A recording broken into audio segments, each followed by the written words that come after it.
तो आज की क्लास निबंध पर ही होगी। बहुत आसान है लिखना, कठिन है। निबंध लिखना आप लोगों ने क्या सुना है, आसान है या कठिन है? ये ऐसे लिखना सिविल सर्विसेज में भी है और हर स्टेट पीसीएस में, कोई ऐसा पीसीएस नहीं है, जुडिशरी में भी है, सब जगह निबंध लिखना होता है। अलग अलग मार्क्स का होता है और आपको पता ही होगा कि निबंध कब से जोड़ा गया सिविल सेवा में, कब से जोड़ा गया। तो आज हम लोग चर्चा करेंगे निबंध, इस पे चर्चा करेंगे। एक कमेटी बनी थी, सतीश चंद्रा कमेटी, नाम तो जरूर सुना होगा। सतीश चंद्रा कमेटी बनी थी 1988 में। 1988 में इस कमेटी का नाम था, ये हेड कर रहे थे 1988 में। और इस कमेटी ने रिकमेंड किया निबंध के बारे में। उसके पहले निबंध नहीं था और फिर यूपीएससी के पाठ्यक्रम में निबंध जोड़ा गया और जोड़ा गया 1993 में। 1993 से यूपीएससी में एक पेपर निबंध का जोड़ा गया। ये तो सूचना है केवल। और उस समय तो इस कमेटी ने, सतीश चंद्रा कमेटी ने रिपोर्ट दिया कि निबंध जोड़ा जाए और 1993 में निबंध पेपर ऐड हुआ। और उस समय निबंध का पेपर होता था 200 अंक का, 200 मार्क्स का हुआ करता था 1993 में। और सीटें भी काफी अच्छी हुआ करती थी, लगभग 1200 सीटें हुआ करती थी। उस समय जो लोग दे रहे थे उनके लिए अच्छे दिन थे। नहीं, तो 1200-1300 सीटें जब हों तो अच्छी बात होती है। तो वैकेंसी भी काफी हुआ करती थी। तो 1993 में 200 अंक का निबंध जोड़ा गया और फिर 2013 तक ये बातें चलती रही। 200 अंक का 2013 में इस निबंध के पेपर को कितने अंक का कर दिया गया? 250 अंक। तो अब आपका निबंध का पेपर कितने अंक का है यूपीएससी में? 250 अंक का, 250 का। और 250 में कितने अंक आते होंगे? कितने अंक आते होंगे बताइए? मिनिमम 50 अंक भी आते हैं और मैक्सिमम 160 प्लस तो कई लोगों के आए हैं। 160 से अधिक कई लोगों के आए हैं। तो आपके भी आ सकते हैं और न्यूनतम भी आ सकते हैं। नहीं, 50 के रेंज में भी। और ये तब वो स्थिति है जब एक एक अंक महत्वपूर्ण। और वेरिएशन कितना है? कम से कम 100 अंक का गैप, यानी मिनिमम और मैक्सिमम के बीच इतना गैप जीएस में नहीं होता। सामान्य अध्ययन का जब पेपर लिखते हैं तो इस तरह का गैप नहीं होता कि किसी को इतने खराब अंक आए और किसी को बहुत अच्छे अंक आए, लेकिन निबंध में होता है। तो 50 अंक से लेकर के 160 प्लस अंक तक आते हैं 250 अंक में। इस बार बहुत ही अच्छा किया बिहार पीसीएस ने, ऑप्शनल हटा दिया। हालांकि पूरी तरह से नहीं हटाया, हटा देना चाहिए था। एक मेंबर से बात हुई तो उन्होंने कहा कि अच्छा 1-2 साल में हटा दिया जाए, एक साथ इतना परिवर्तन से बच्चों में क्या होता है। हाँ, थोड़ा तो इसलिए इस साल 1-2 साल ऑब्जेक्टिव रखेंगे, फिर उसके बाद ऑप्शन को क्या करेंगे, पूरी तरह से हटा दिया जाएगा। तो बिहार पीसीएस में 1-2 सालों के बाद ऑप्शनल पेपर जो ऑब्जेक्टिव है और जो केवल क्वालिफाइंग नेचर का है तो उसको हटा दिया जाएगा। और निबंध बताइए, बिहार पीसीएस क्वालिफाइंग में आप 40% तो दिया ही है और मैक्सिमम है ये, बाकी अलग अलग कैटेगरी के लिए। लेकिन आप मान के चलिए कि आपको कितना लाना है, 40% और क्यों कट ऑफ पे रहेंगे? इसका मतलब है कि एग्जाम दे के आना और निश्चिंत होकर के सोना। अब 40% पे या 35% पे रहेंगे तो मिलाते रहेंगे, तो वो बहुत कष्टकारी है।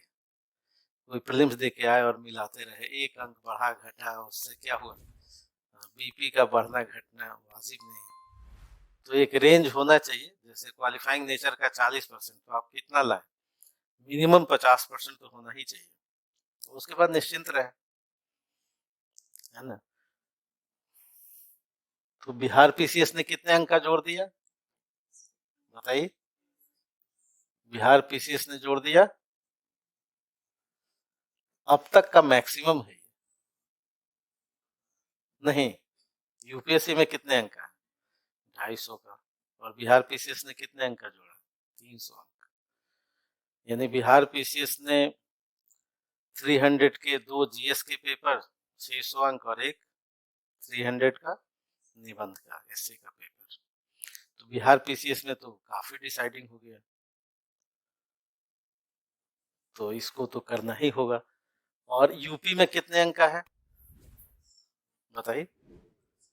हाँ, यूपी पीसीएस में 150 अंक का। और एमपी वाले बताएं, मध्य प्रदेश वाले, वहां कितना है? 100 का है, बिल्कुल सही। हाँ, 4 एसए आते हैं। हाँ, एमपी में 100 अंक का है, और 100 अंक से कम कहीं नहीं है, ये मिनिमम है हर जगह। 100 अंक से कम कहीं नहीं है। जुडिशरी में भी है, अगर आपको जज बनना है तो वहां भी निबंध लिखवाया जाता है। और यूपीएससी में तो देख ही रहे हैं, अब 250 अंक का है। तो इसकी तैयारी कैसे हो, तो इस पे चर्चा आज हम लोग करेंगे, कैसे आसान होगा तैयार करना। तो बताइए, निबंध बचपन से लिखा है आपने? नहीं, कैसे लिखा है? लिखा है।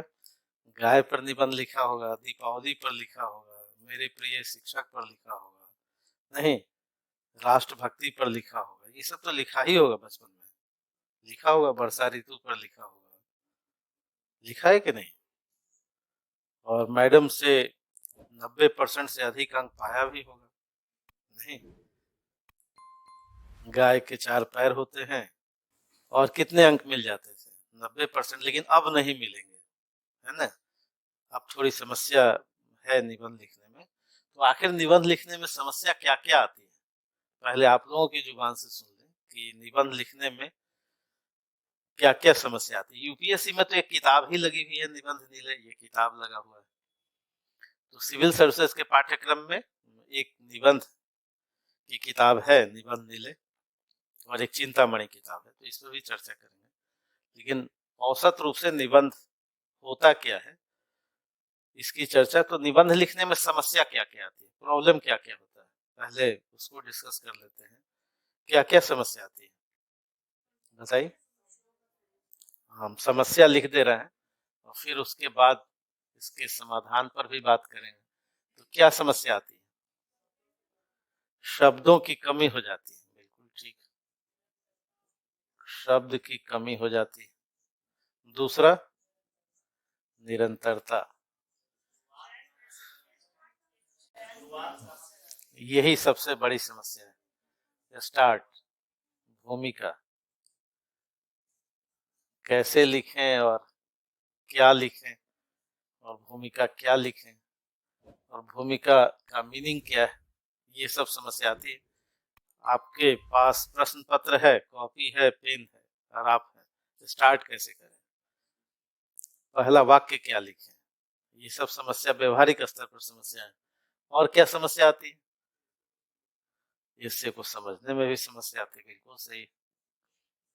समझना प्रश्न को, जो प्रश्न है, और प्रश्न कई बार विवरण के स्तर पर भी 10वीं से नीचे आपने लिखा है तो उसको समझने में दिक्कत तो नहीं आती, लेकिन 10वीं से जब ऊपर प्रतियोगी परीक्षाओं में जब आते हैं तो मूर्त और अमूर्त विषय होते हैं, और कुछ इमेजिनेशन पर आधारित विषय होते हैं, तो उसमें कई कीवर्ड्स भी होते हैं। तो उसको भी समझेंगे कि आखिर ये प्रश्न को समझा कैसे जाए और विषय का चयन कैसे किया जाए। क्योंकि सिविल सर्विसेज में 4 पूछे जाते हैं, 4 में से कोई एक 2 खंडों में होता है। 125 अंक का एक निबंध होता है, दूसरा 125 अंक का होता है और आपके पास विकल्प भी होते हैं। 4-4 विकल्प होते हैं और 4 में से एक चुनना होता है और उस पर लिखना होता है तो किसको चुना जाए। और नहीं, चुनने की प्रक्रिया है ना, जब आपके सामने 4 विकल्प हो, जैसे पहले स्वयंवर में होता था, है ना, कई विकल्प रहते थे और जो राजकुमारी होती थी वो क्या है, हाँ, उनमें से चुनती थी। तो चुनना बहुत कठिन है, राजकुमारी के लिए भी रहा होगा। नहीं, शादी में होता है ना भाई चुनना, तो चयन वैसे ही क्वेश्चन पेपर में भी होता है चयन का। और यूपी में जब एग्जाम देंगे आप तो वहां पर 3 खंडों में होता है सवाल, 50-50 अंकों का, और वहां भी विकल्प होते हैं, 3-3 विकल्प होते हैं जिसमें से एक एक को लिखना होता है। बिहार पीसीएस में जो होना चाहिए वो 100-100 अंक का निबंध होना चाहिए और 3 निबंध होने चाहिए, यानी बिहार पीसीएस के जो विद्यार्थी हैं वो तैयार रहें 3 निबंध के लिए। हाँ, 100 अंक का एक रहेगा और 3 विकल्प रहेंगे, इतने तो रहने ही चाहिए। तो इसके लिए यानी 3 खंडों में होंगे, 100-100 अंक के होंगे और 3-3 विकल्पों के साथ होंगे। तो ये प्रक्रिया होनी चाहिए। तो आखिर विकल्पों में से चयन कैसे करें? ठीक है, और क्या समस्या आती है? चयन कौन सा करें, सिलेक्शन कौन सा करें? विकल्प है हमारे पास, निबंध का चयन। हाँ जी, और क्या समस्या आती है? कंटेंट की समस्या आती है, यानी विषय की समस्या आती है। ठीक है, और क्या समस्या आती है? कहाँ तक लिखा जाए, विस्तार कहाँ तक? बिल्कुल ठीक, विस्तार कहाँ तक? और क्या व्यवहारिक समस्या आएगी? हाँ, बिल्कुल सही है, ये बहुत ही अच्छा सवाल है कि भाई कोई सिलेबस ही नहीं है, पाठ्यक्रम ही नहीं है, तो क्या तैयार करें? पाठ्यक्रम नहीं है और कहीं पाठ्यक्रम नहीं है। उत्तर प्रदेश ने दिया है, सांकेतिक रूप से विषय लिखा है, और लेकिन उस विषय में कोई पाठ्यक्रम निर्धारित नहीं है कि क्या पूछा जाएगा। ये एक बड़ी समस्या है निबंध के साथ कि पाठ्यक्रम का निर्धारण नहीं, और इसलिए कुछ भी पूछा जाए, क्या तैयारी किया जाए। ठीक है, और कोई सवाल? हाँ, पूछिए। दार्शनिक जो विषय है वहां पर ज्यादा प्रॉब्लम। दार्शनिक विषय यानी जो अमूर्त विषय, अमूर्त विषय, एक बहुत सरल समझने के लिए, जैसे गांधी एक मूर्त विषय है, लेकिन कहा जाए गांधीवाद तो अमूर्त हो गया। जैसे राम एक मूर्त विषय है, राम पर निबंध लिखिए। रामत्व, अब ये क्या हो गया? अमूर्त हो गया, है ना। तो हम लोग और चर्चा करेंगे। तो एक तो अमूर्त विषय यानी दार्शनिक विषय पर लिखने में, समझने में के स्तर पर समस्या रहती है। और क्या समस्या आएगी? यानी एक प्रश्न है तो उसका समाधान, यही ना, या कहिए दृष्टिकोण। ठीक है, आपका क्या दृष्टिकोण? बिल्कुल सही है, ये वाजिब सवाल है कि क्या सोच के लिखा जाए, किस दिशा में आपका झुकाव हो। और एक आपने कहा है कि निष्कर्ष कैसे लिखें, लास्ट में जो निष्कर्ष है, जो फाइनल कंक्लूजन है, जो उपसंहार है, वो कैसे लिखें।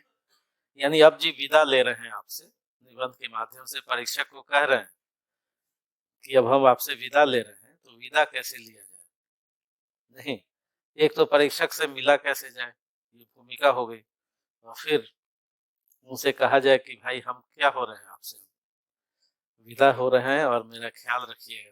नहीं, कर चले हम फिदा, नहीं, अब अच्छे अंक आप दीजिएगा, यही आप कहना चाह रहे हैं। तो ये सब निष्कर्ष है।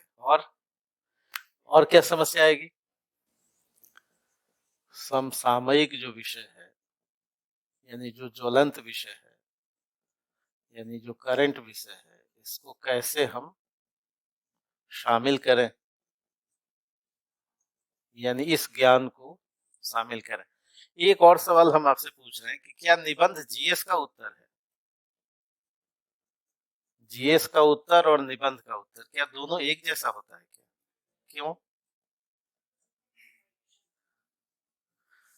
क्या जीएस का उत्तर, मान लिया पर्यावरण संकट जीएस का सवाल है और पर्यावरण संकट निबंध का सवाल है, दोनों सवाल हो सकते हैं?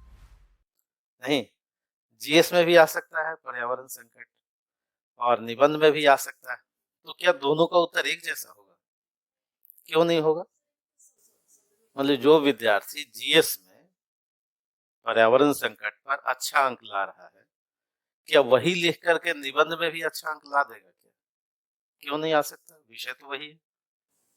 मेरा प्रश्न समझा आपने? यानी सेम कंटेंट को थोड़ा और बढ़ा करके पर्यावरण संकट पर आपने शोध परक चीजें लिख दी, जीएस को और थोड़ा विस्तार से लिख दिया, और निबंध में उसी को हूबहू निबंध वाले पेपर में भी लिख दिया। तो क्या निबंध में अंक मिलने चाहिए उस पर, और क्यों नहीं मिलने चाहिए? जब जीएस में आप दे रहे हैं तो निबंध में क्यों नहीं देंगे? है ना, प्रश्न तो वाजिब है, लाजमी है कि भाई जीएस का जो उत्तर है अगर और हम बढ़िया से लिख दें निबंध के पेपर में तो क्या निबंध में अच्छे अंक मिल जाएंगे?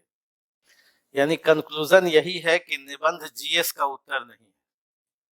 नहीं, निष्कर्ष यही है कि निबंध जो है जीएस का आंसर नहीं है। तो इस गलतफहमी में मत रहें कि जीएस की तैयारी से निबंध हो जाता है या जीएस का उत्तर लिख देंगे, नहीं तो लिख के किसी को दिखा दीजिए कि सर ये मैंने जीएस का उत्तर लिखा है, अब इसी को हमने निबंध में लिख दिया, अब आप इसमें मार्क्स दीजिए। तो निबंध जीएस का उत्तर नहीं है, पहले तो ये क्लियर हो कि जीएस का उत्तर, और आखिर क्यों नहीं है उसके पीछे भी रीजनिंग है। 14 और क्या सवाल हो सकते हैं, और क्या मन में सवाल होते हैं? आखिर निबंध लिखना कठिन क्यों हो रहा है? और जीएस में उत्तर लिखना तुलनात्मक रूप से आसान होता है, जीएस की तैयारी भी आसान होती है, और निबंध को इतना कठिन बनाया क्यों गया है, या इसकी अपनी प्रकृति में इतनी कठिनाई क्यों है? क्या वजह हो सकता है? इसलिए एक तो आपने सही कहा कि इसका कोई विषय वस्तु सीमित नहीं, अनलिमिटेड विषय, कुछ भी हो सकता है विषय, कहीं से भी हो सकता है। दूसरा क्या है कि आपके पास जो परीक्षार्थी है, जो निबंधकार है, जो परीक्षार्थी है और जो परीक्षक है, इसके बीच ये डायरेक्ट रिलेशन होता है।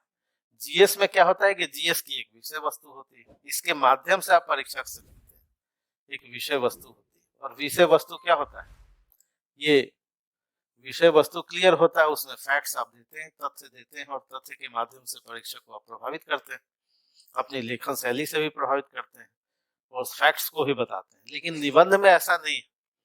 निबंध में सीधे सीधे मान लिया कोई पर्यावरण संकट विषय है और पर्यावरण संकट की परिभाषा से कोई विद्यार्थी शुरू करता है। पर्यावरण होता क्या है, ज्योग्राफी का विद्यार्थी है तो कहाँ से शुरू करता है कि पर्यावरण को पहले डिफाइन करें, फिर पर्यावरण संकट को डिफाइन करें, फिर आप बताएं कि नहीं जी देखिए ये जल प्रदूषण है, ये वायु प्रदूषण है, ये ध्वनि प्रदूषण है और इसके ये कारण है, ये ग्लोबल वार्मिंग है, ये सब आपने लिख दिया बड़े अच्छे से, ये तो जीएस का उत्तर लिख दिया। तो क्या वही जीएस का उत्तर निबंध में काम कर जाएगा क्या? कर जाएगा। अब एक समस्या आती है कि भूमिका कैसे लिखें। नहीं, किसी विद्यार्थी ने लिखा पर्यावरण की भूमिका, उसको डिफाइन किया, और किसी ने लिखा कि क्या स्वच्छ जल रह जाएगा सिर्फ नारियल में और बांस की खोल में स्वच्छ हवा। क्या सच में कोई दिन ऐसा होगा कि चिड़ियों को भी सुबह का पता नहीं चलेगा? अब किसी ने इस तरह से शुरुआत किया, किसी ने उपनिषद के किसी कोटेशन से शुरुआत किया, और किसी ने क्या किया, पर्यावरण की परिभाषा दी। कौन अच्छा रहेगा? यानी बिल्कुल क्लियर बात है कि जीएस का उत्तर नहीं है निबंध, है ना? और कोई मन में सवाल उठ रहे हो निबंध से संबंधित? आखिर ये निबंध विधा का जन्म कैसे हुआ और क्यों शामिल कर लिया गया? तो निबंध का जन्म कैसे हुआ और इसका इतिहास क्या है, इसकी हिस्ट्री क्या है, और इसकी वर्तमान स्थिति क्या है, प्रेजेंट सीन क्या है। तो इसकी हिस्ट्री क्या है निबंध का जन्म ही कब हुआ और क्यों हुआ, कैसे हुआ, निबंध होता कितने प्रकार का है और उसका उत्तर कैसे लिखा जाए। तो आज इन सब बातों पर हम लोग चर्चा करेंगे एक एक करके। तो नोट कर लीजिए ये प्रॉब्लम, फिर एक एक करके इन सभी प्रॉब्लम को एड्रेस करेंगे। और निबंध का शाब्दिक अर्थ क्या होता है? ये जो निबंध है, इससे है, इसका शाब्दिक अर्थ क्या होता है? ये शब्द क्या बता रहा है? निबंध का शाब्दिक अर्थ क्या होता है, बताइए। हाँ, आपको कहीं मिलेगा जी नियमों से बंधी हुई रचना, यानी अनुशासित, अनुशासन से बंधी हुई रचना। और कहीं कहीं मिलेगा जी निर्बंध है, कोई बंधन ही नहीं है, बिना बंधन के, बंधन के। तो दोनों परिभाषाएं मिलती हैं। एक कहीं मिलेगा कि जी नियमों से बंधी हुई है, और कहीं मिलेगा कि निर्बंध है, निर्बंध है मतलब मुक्त है। ये दोनों परिभाषाएं मिलेगी और दोनों एक दूसरे के कंट्राडिक्टरी भी हैं। मुक्त है, निर्बंध है, कोई बंधन ही नहीं है, बात बिल्कुल सही। तो निबंध का मतलब क्या है? एक नियम से बंधी होगी, बिल्कुल ठीक है, नियम है, अनुशासन है। और एक ये भी परिभाषा है कि जीव तो मुक्त है। मुक्त है का मतलब आप कोई भी विषय लिखें, कोई भी विषय जोड़ दें, इससे कोई भी विचार जोड़ दें। तो निबंध का मतलब हुआ निर्बंध भी और अनुशासित भी, खुले विचार का भी और उसमें एक अपने तरह का अनुशासन। तो निबंध एक ऐसी रचना है जो बिल्कुल खुले विचारों की, खुले विचार, ओपन, आप कुछ भी लिखें वहीं से शुरू करें। और एक नियम भी है, कुछ भी का मतलब ये नहीं कि एब्सर्ड लिखें, कुछ भी लिखें लेकिन वो सब किसमें हो, हाँ, अनुशासित भी हो। तो निबंध एक तो ओपन है विचारों से, और दूसरा क्या है, नियमों से, अनुशासन से बंधी हुई रचना भी है। और इसी में एक शब्द आता है लेख, जिसको आप क्या कहते हैं, आर्टिकल कहते हैं। आर्टिकल कहते हैं। सुबह सुबह न्यूज़पेपर में आप क्या पढ़ते हैं, निबंध पढ़ते हैं या आर्टिकल पढ़ते हैं? लेख पढ़ते हैं, आर्टिकल पढ़ते हैं। किसी व्यक्ति का लेख पढ़ते हैं। तो दोनों में अंतर क्या होता है? आपको लेख नहीं लिखना है, आपके कोर्स में क्या लगा हुआ है, निबंध, इससे लगा हुआ है, आर्टिकल नहीं। तो दोनों में कुछ अंतर होता है। और अंतर क्या होता है? जो लेख होता है वो करंट विषय पर होता है, सामान्यतः समसामयिक विषय पर होता है।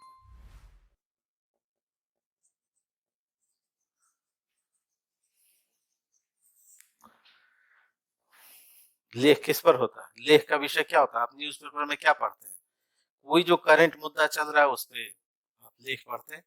आज भी पढ़ा होगा या घर जाके पढ़ेंगे? नहीं। भाई सुप्रीम कोर्ट ने क्या डिसीजन दिया नोटबंदी पर, और क्यों दिया? अब इस पे क्या लोग लिखेंगे, आर्टिकल लिखेंगे। अभी डिसीजन आया, ये करंट मुद्दा है। अब कोविड फिर से आ रहा है अपने नए रूप में, ये करंट मुद्दा है? नहीं।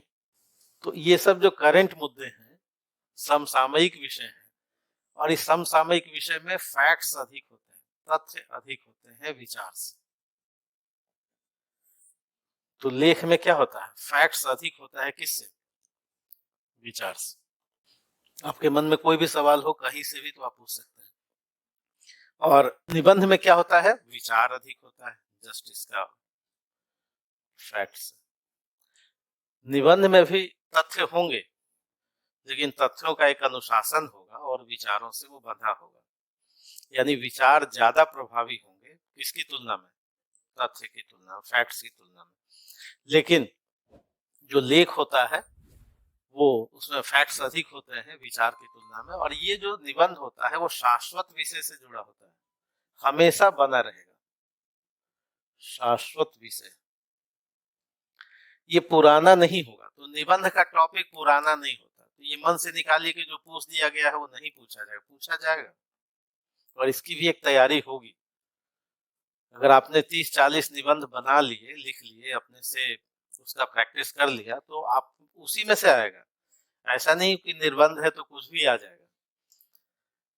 इसका मतलब है कि कई विषय शाश्वत होते हैं। जैसे अगर हम कहें कि जब शब्द अधिक बोलता है तो सत्य मौन हो जाता है, ये पूछा गया है निबंध। जैसे हम कहें, ये जो कुछ पूछे गए हैं निबंध उस पर चर्चा करते हैं। महत्वाकांक्षा का मोती निष्ठुरता की सीपी में पलता है, शाश्वत विषय नहीं ये। हाँ दे सकते, मान लिया कि दे सकता है, परहित सरिस धर्म नहीं भाई, तो इस पे लिखिए। क्या बहुत आसान है लिखना, हम लोग तैयारी करेंगे इसकी। तो कई ऐसे विषय विषय क्या है शाश्वत रहेंगे, हमेशा आज आपके साथ हैं, 50 साल के बाद भी रहेंगे, ये सदैव प्रासंगिक रहेगा। महत्वाकांक्षा का मोती निष्ठुरता की सीपी में पलता है। और ये स्टेटमेंट किनका है? हाँ बिल्कुल सही है, जयशंकर प्रसाद का है। किस रचना में है? नहीं, स्कंदगुप्त में नहीं है, चंद्रगुप्त नाटक में। चंद्रगुप्त नाटक में आपने पढ़ा होगा, ये चाणक्य का स्टेटमेंट है कि महत्वाकांक्षा का मोती निष्ठुरता की सीपी में पलता है, और ये चंद्रगुप्त को बता रहे हैं चाणक्य। ठीक है, तो वैसे ही दिनकर का कोई स्टेटमेंट होगा और वो सिविल सेवा में पूछ लिया गया है। जैसे दिनकर लिखते हैं अपने निबंधों में कि जो हमारे पास है वो हमारी सभ्यता है, और हम जो होना चाहते हैं वो हमारी संस्कृति है। तो ये निबंध पूछा गया है सिविल सेवा में। जो हमारे पास है, मान लीजिए ये सब पास है, मेरे बोतल है, ये सब चीजें क्या है मेरे पास है, तो ये सभ्यता का विकास बता रहा है। और जो हम हैं और जो होना चाहते हैं वो क्या है, संस्कृति। अब इस पूछा गया निबंध है, कहाँ से पूछा गया? दिनकर का एक स्टेटमेंट है, रामधारी सिंह दिनकर का, वहां से ले लिया गया। यानी ऐसे विषय क्या होते हैं, शाश्वत होते हैं। यानी निबंध का विषय हमेशा क्या रहेगा, हमेशा बना रहेगा, आउटडेटेड नहीं होगा। और जो लेख का विषय क्या है, आउटडेटेड हो जाएगा, यानी इसमें फैक्ट्स अधिक होते हैं। तो आपको लिखना क्या है, आपके एग्जाम में क्या आता है, निबंध आता है। पहले जब निबंधों का विकास हो रहा था भारत में, तो दोनों एक दूसरे के पर्यायवाची समझे जाते थे, और आज भी मन में ऐसा चलता होगा दोनों तो एक ही चीज है। लेकिन धीरे धीरे समय बदला, उसको डिफाइन करने की स्थितियां बदली, विचार बदले, तो अब निबंध और लेख को अलग अलग माना जाता है। लेकिन अगर यही बात 20वीं सदी के प्रथम दशक में पूछा जाता तो निबंध और लेख दोनों कैसा होता, एक जैसा होता। लेकिन अब 21वीं सदी में आपसे पूछा जाए तो इसका मतलब है कि लेख में फैक्ट्स अधिक होंगे और दोनों में अंतर होता है। हाँ, कई सारी चीजें कॉमन होंगी, जैसे मैथ के रूप में आप कह सकते हैं, इस तरह की परिभाषा तो आपने देखी, कई सारी चीजें कॉमन। और ये लेख है जिसमें तथ्य हैं, और तथ्यों के आधार पर जो निष्कर्ष है, जो विचार, विचार कहाँ से बनेंगे, कई सारी स्थितियों से बनेंगे। उसमें तथ्य भी होंगे, उसमें फैक्ट्स भी होंगे। तो फैक्ट्स के आधार पर जो विचार होंगे, तो ये निबंध का विषय, कुछ चीजें तो कॉमन होंगी ही। तो आपकी दिशा निबंध की तरफ लिखने की है। और जीएस में आप सामान्यतः क्या लिखते हैं, जैसे हमने कहा कि पर्यावरण संकट पर आप फैक्ट्स लिखते हैं जी, जल प्रदूषण और इसके ये कारण, वायु प्रदूषण और इसके कारण। इसका मतलब है कि जब फैक्ट्स आपने अधिक लिख दिया कॉपी में, तो निबंध में अंक क्या हो गए, नीरस बना दिया आपने। फिर निबंध को क्या बना दिया, नीरस बना दिया। तो निबंध जो है न जीएस का उत्तर है और न लेख की प्रविधि इसमें काम आती है। तो एक तो ये सामान्य सी बात कि लेख जो न्यूज़पेपर है उससे हमको सहायता मिलेगी, लेकिन जो न्यूज़पेपर में लिखा गया है वैसे ही निबंध पूरी तरह से नहीं लिखा जाता। अब एक बात और कि भाई आखिर सतीश चंद्र कमेटी ने ये रिकमेंड किया ही क्यों? बहुत अच्छा भला था, निबंध नहीं पूछा जाता था पहले, तो आखिर 1993 से, हाँ 1993 से ये निबंध क्यों जोड़ दिया गया, और जोड़ने के पीछे उनका उद्देश्य क्या था, तो इसको जरा देखिए। किसी के भी व्यक्तित्व की जांच के लिए आप एक अच्छे ब्यूरोक्रेट बने, इसकी जांच कैसे हो, कौन सी परीक्षा ली जाए? जैसे आपसे कोई कहे कि एक ऐसा परिपक्व व्यक्ति हमको चाहिए, नहीं, मेरे सपनों का राजकुमार कैसा होना चाहिए, कैसा होना चाहिए, मैच्योर कि नहीं हड़बड़ी करने वाला, आप बताइए, सपनों का राजकुमार कैसा हो, अगर ये सवाल पूछा जाए तो उसमें कौन सी खूबियां आप देखेंगे, तो क्या चाहेंगे आप कि सर्वगुण संपन्न हो। हाँ, बिल्कुल सही है। मतलब वो गुस्सा अधिक करता हूँ? नहीं, गुस्सा नहीं करता हूँ। ठीक है, धैर्य से काम लेता हूँ, स्थिरता बनाए रखता हूँ, बिल्कुल सही है ना। तो निबंध में आपने कहा कि भाई मेरे, क्या, मना न करें, हाँ, बिल्कुल सही है। हाँ, बिल्कुल। यानी सपनों का राजकुमार ऐसा हो जिसमें कई सारे गुण हो, कई सारे क्वालिटीज हो। नहीं, और सपनों की राजकुमारी कैसी हो, बात बात में गुस्सा हो जाए। अच्छा, शक न करे, हाँ। मतलब वो भी गंभीरता की अपेक्षा आप रखते हैं। तो आखिर यूपीएससी को जब व्यक्तित्व की जांच करनी है, या जो पीसीएस को जांच करनी है, इसको भी तो जांच करनी है कि भाई एक ऐसा सपनों का ब्यूरोक्रेट हो जो भारत के संविधान को समझता हो, भारत की संस्कृति को समझता हो, भारत के नैतिक मूल्यों को समझता हो। नहीं, उसको भी तो एक सपनों का राजकुमार और सपनों की राजकुमारी चाहिए जो एक अच्छा ब्यूरोक्रेट साबित हो। तो इसलिए सतीश चंद्रा कमेटी ने कहा कि अगर हम इसकी जांच करना चाहते हैं तो हमारे पास विकल्प क्या है। जीएस जो हम लोग जांचते हैं, या जो प्रीलिम्स में जो फैक्ट्स पर आधारित जो आपका टेस्ट लिया जाता है, जिससे स्क्रीनिंग कर दी जाती है कि इतने लोग तो बेसिक अर्हता भी नहीं कर रहे। प्रीलिम्स का मतलब क्या हुआ कि इतनी भीड़ जो है बेसिक योग्यता भी नहीं रख रही है। अब चूंकि उनको नहीं पता कि इतनी सारी बेरोजगारी है, इसलिए इतनी संख्या है, और वैसे भी हम लोग अप्रैल मई तक विश्व में सबसे ज्यादा जनसंख्या वाला देश हो ही जाएंगे, चीन को भी कहीं तो पीछे छोड़ेंगे ही किसी को, है ना, है कि नहीं। तो स्क्रीनिंग जो टेस्ट है जिसको प्रीलिम्स कहते हैं, एक तो बेरोजगारी के कारण लंबी लाइन है, लेकिन तब भी स्क्रीनिंग क्यों रखा गया है कि जो सीरियस विद्यार्थी हैं वही सामने आए, और जब सामने मुख्य परीक्षा देने वाले लोग आ गए तो उसमें हम बेहतर विद्यार्थी, बेहतर व्यक्तित्व की जांच कैसे करें। तो व्यक्तित्व की जांच के लिए इन्होंने पहले से जो विधा थी, जिसको आप जीएस कह रहे हैं, जीएस कह रहे हैं, तो इसकी जांच होती थी, सामान्य अध्ययन जिसको आप कहते हैं। इसके साथ साथ उन्होंने ऑप्शनल पेपर को जोड़ा, वैकल्पिक विषय को जोड़ा। और आपको आश्चर्य होगा कि पहले वैकल्पिक विषय 3 हुआ करते थे।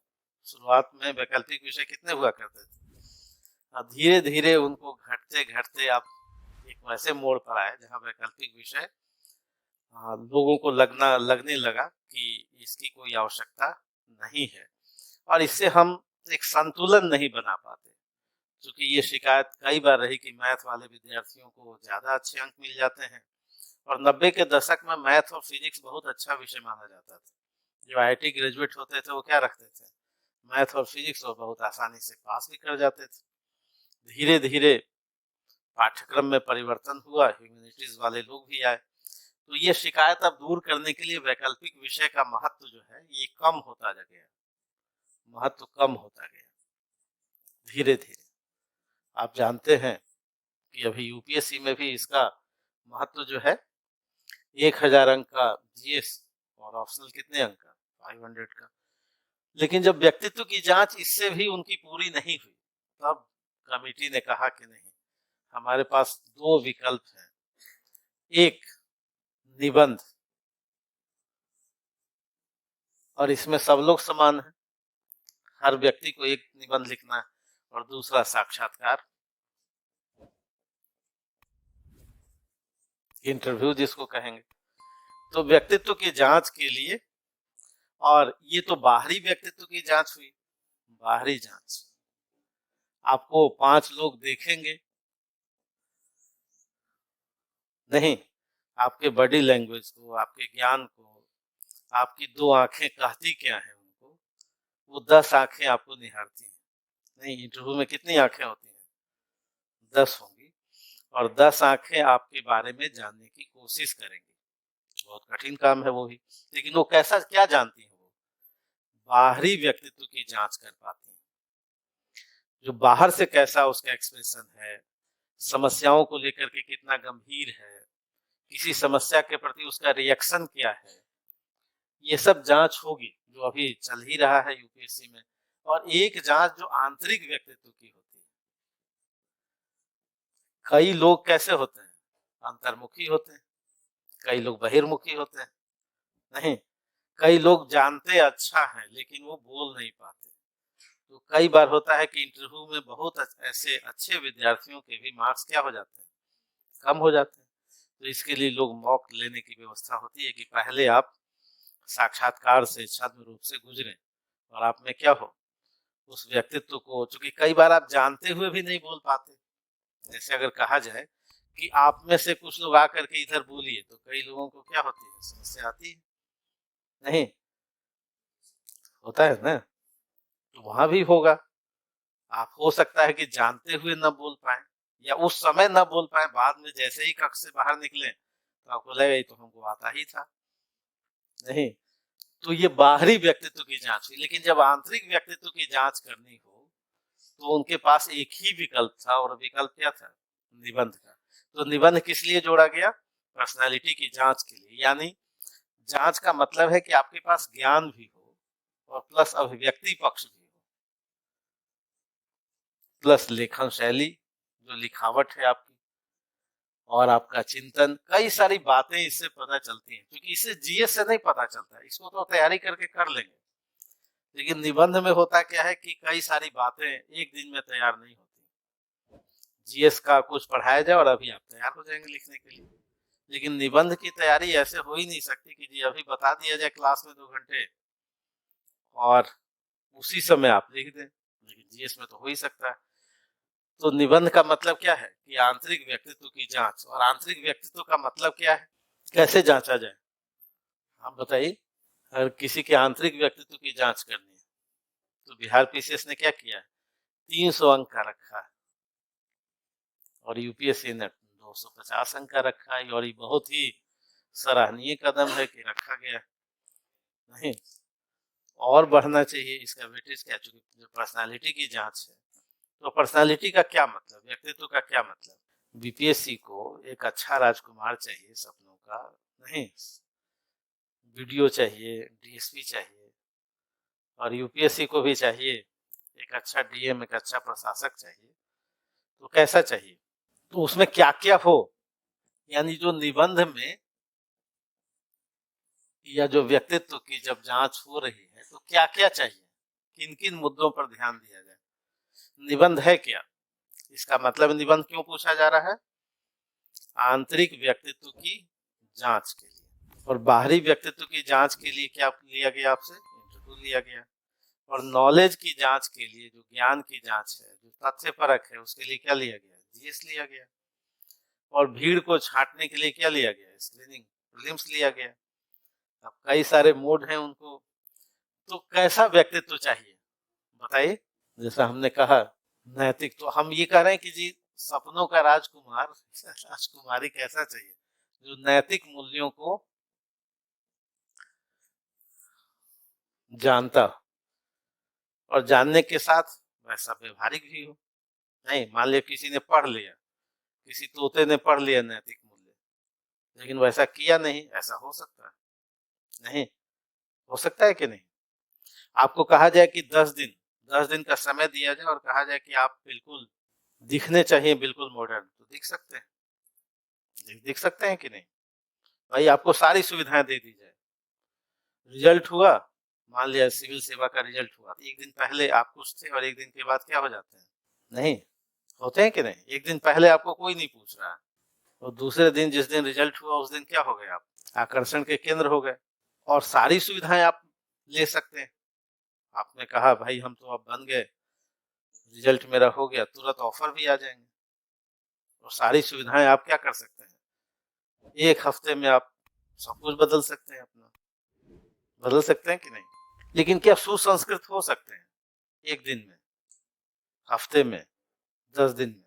आप अपना पहनावा बदल सकते हैं, अपना मोबाइल बदल सकते हैं, अपना रूप विन्यास बदल सकते हैं, आप मकान बदल सकते हैं, गाड़ी बदल सकते हैं। ये सब सभ्यता के विकास को बता रही है। तो क्या आप 10 दिन के अंदर या 5 साल के अंदर, तो ऐसा आपने देखा होगा कि भाई आईएएस है लेकिन अंदर से वो कैसा है, कमजोर है, वो नहीं पकड़ पाया, यूपीएससी ने नहीं। कई आपने डीएम देखा होगा कि डीएम साहब जो हैं, एक आरा में डीएम थे भोजपुर में, तनाव हुआ पत्नी के साथ, अब मरने के लिए स्थान खोजने लगे, कहाँ, तो फिर उनको स्थान कहाँ मिला, एनसीआर में जा करके, जो कि होम कैडर भी था, अच्छी नौकरी भी थी, लेकिन तनाव नहीं झेल पाए।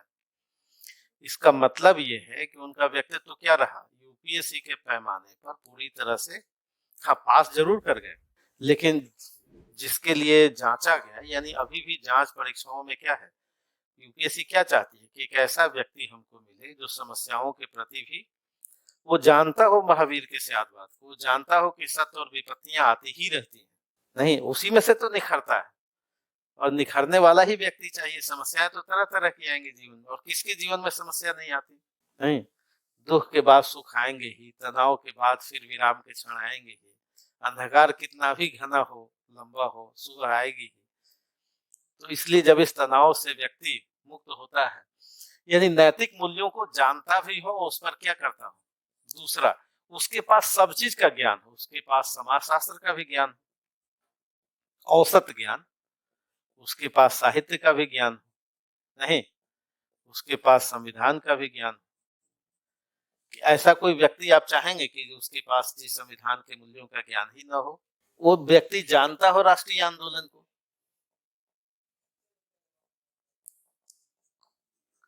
नहीं वो जानता हो दर्शन, वो बुद्ध जैन को पढ़ा हो, वो षट दर्शन को पढ़ा हो, उपनिषद जानता हो, वेदों को जानता हो, इसमें बुराई क्या है, और जानना ही कितना बड़ा है, बहुत दूर तक तो जानना भी नहीं। वेद क्या थे, कितने थे, अथर्ववेद आया क्यों, जब ये सब थे ही तो अरण्यक क्यों आया, फिर उपनिषद क्यों आ गया, इनकी व्याख्या के लिए और सारी चीजें क्यों आ गई, तो सभ्यता का विकास कैसे हुआ, आपको जानना है। यानी एक औसत व्यक्ति को जानना है इतिहास, जो आपने पढ़ाई ये सब जीएस में पढ़ते ही हैं आप, नहीं एक एक औसत व्यक्ति को विधि की भी जानकारी हो, विधि का बहुत ज्ञाता न हो लेकिन जानकारी हो ही, नहीं एक ऐसे व्यक्तित्व की तलाश है यूपीएससी को या कमीशन को जो जुडिशियल डिसीजन को भी जानता हो, भाई सुप्रीम कोर्ट ने क्या निर्णय दिए सब जानता हो, उसके पास आर्थिक गतिविधियों की भी जानकारी, ये सब जीएस में पढ़ते हैं आप, नहीं देश की इकोनॉमी किधर जा रही है, आप पे जो रूल कर रहा है वो क्यों कर रहा है और कैसे कर रहा है, यानी राजनीतिक, जो व्यक्ति राजनीति न समझता हो, आर्थिक गतिविधियों को न समझता हो, कैसे परिपक्व हो सकता है, तो राजनीति की भी समझ रखता हो, वो धर्म की भी समझ रखता हो कि आखिर भारत को विभिन्न धर्मों का समन्वय क्यों कहते हैं, हमारे यहाँ पूजा पद्धतियां जो इतनी हैं, अब देखिए शिव की जो पूजा है ज्यादातर कौन करती है, पुरुष या महिलाएं, बताइए क्यों ऐसा होगा, कभी मन में आया कि भाई महिलाएं इतना क्यों करती हैं, पुरुष कम अगर संख्या देखा जाए तो मैं क्यों करती हैं, अच्छा वर मिलेगा, किस लिए करती हैं, और साउथ में ही क्यों होता है ज्यादा, शिव के जो पुत्र हैं कार्तिकेय गणेश की पूजा नॉर्थ में कम होती है, साउथ में ज्यादा होती है, ऐसा क्यों, तो क्या शिव अनार्य देवता थे क्या, और महिलाओं को कम महत्व दिया गया कि वो पितृपक्ष से लाए शिव की पूजा को, हड़प्पा सभ्यता में तो था शिव की पूजा, तो क्या जो ऋग वैदिक आर्य थे वो शिव की पूजा कम करते थे और अनार्य लोग ज्यादा करते थे, महिलाओं ने करना शुरू किया, जब कॉम्बिनेशन हुआ दोनों का तो इधर फिर शिव आ गए, और साउथ में ज्यादा शिव के परिवार वाले लोग हैं, तो कुछ ना कुछ तो रीजनिंग होता है ना, फिर बाद में अलग है कि बाद में उसको किसी और भांति से जोड़ दिया गया, अन्य तथ्य और तर्कों से जोड़ दिया गया, तो आपको जानना पड़ेगा कि धर्म क्या है, आपको जानना पड़ेगा कि आखिर भक्ति आंदोलन के लोगों ने, बौद्ध आंदोलन के लोगों ने, और ऐसे 62 अनिश्वरवादी संप्रदाय जन्म लिए, क्यों जन्म ले लिए, भक्ति आंदोलन का विकास ऑल इंडिया लेवल पर क्यों आ गया, सामाजिक धार्मिक सुधार आंदोलन के जो लोग हैं, राजा राम मोहन राय से लेकर विवेकानंद तक, क्या क्लाइव की जब तोपें गरजी तो उसके साथ कई सारी बातें आई, पलासी का जब युद्ध हुआ और अंग्रेज जीते अगर अंग्रेज नहीं जीतते तो राजा राम मोहन राय से लेकर विवेकानंद तक की परंपरा ही लेट से आती भारत में। जब पश्चिमीकरण और पश्चिमी संस्कृति से हमारा परिचय हुआ, अंग्रेज जब ओवर पावर कर गए भारत को 1757 के बाद और बक्सर के बाद, तब जो हम पश्चिमी ज्ञान के आलोक में, वो लोग देख चुके थे क्रांतियों को, अमेरिकी क्रांति को। हमारे यहाँ तो कोई क्रांति ही नहीं हुई थी। हमारे यहाँ समाज कैसा था उसके पहले, कि समुद्र पार कीजिएगा तो धर्म भ्रष्ट हो जाएगा, नहीं यही था ना। जो कभी भारत में व्यापार के लिए जाना जाता था, हड़प्पा सभ्यता, उसी भारत में आगे चल करके ये विचार कैसे आ गया कि समुद्र पार करेंगे तो क्या हो जाएगा। यानी जब भारत जड़ हो चुका था तो तोपों को गरजना ही था, क्लाइव को जीतना ही था। धर्म जब गतिशील होता है तो समाज भी क्या होता है, गतिशील होता है। और जब गतिशीलता हमारी रुक गई तो फिर अंग्रेजों को तो आना ही था। और उनके आने से जब दोनों संस्कृतियों का मिलन हुआ तो नए विचारों के साथ राजा राम मोहन राय भी आए, जो पश्चिमी शिक्षा पढ़े थे, नहीं, और एक पूरी परंपरा। इसलिए विश्व बंधुत्व की बात विवेकानंद, ये सब पढ़े लिखे लोग हैं।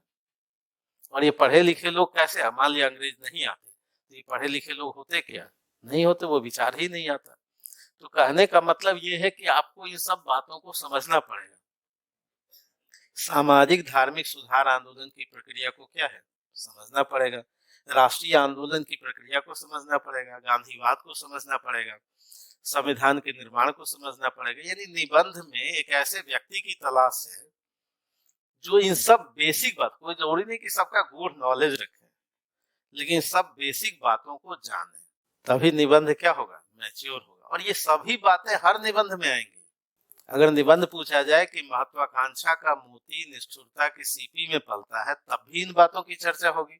जब ये पूछा जाए कि शब्द बोलते हैं तो सत्य मौन हो जाता है, तब भी इसकी चर्चा होगी। जब ये निबंध पूछा जाए कि परहित सरिस धर्म नहीं भाई, तब भी इन बातों की चर्चा। कितनी चर्चा कहाँ कैसे होगी। अब निबंध का जो दूसरा पहलू है, व्यक्तित्व का जो दूसरा पहलू है, कि जानकारी तो हो गई, लेकिन जानकारी को हम अब व्यक्त कैसे करें। तो व्यक्तित्व का दूसरा पहलू क्या है, व्यक्ति पक्ष।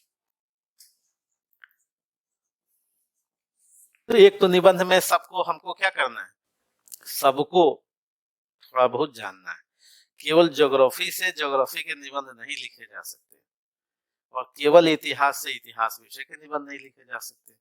यानी आपको विषय का ज्ञान बहुस्तरीय होना चाहिए, नहीं। और इसलिए तो आया कि सभी विषयों का सार, तो कैसा व्यक्तित्व चाहिए, जो सभी विषय को समझता हो, भारतीय चिंतन पद्धति को। चूंकि निबंध वही आएंगे जो भारतीय चिंतन पद्धति में है। पश्चिमी चिंतन पद्धति के आधार पर निबंध नहीं पूछे जाएंगे, क्योंकि आप भारत के हैं, भारतीय समाज को बेहतर करना चाहते हैं, तो निबंध ही। अभिव्यक्ति पक्ष का क्या मतलब, लिखने की कला,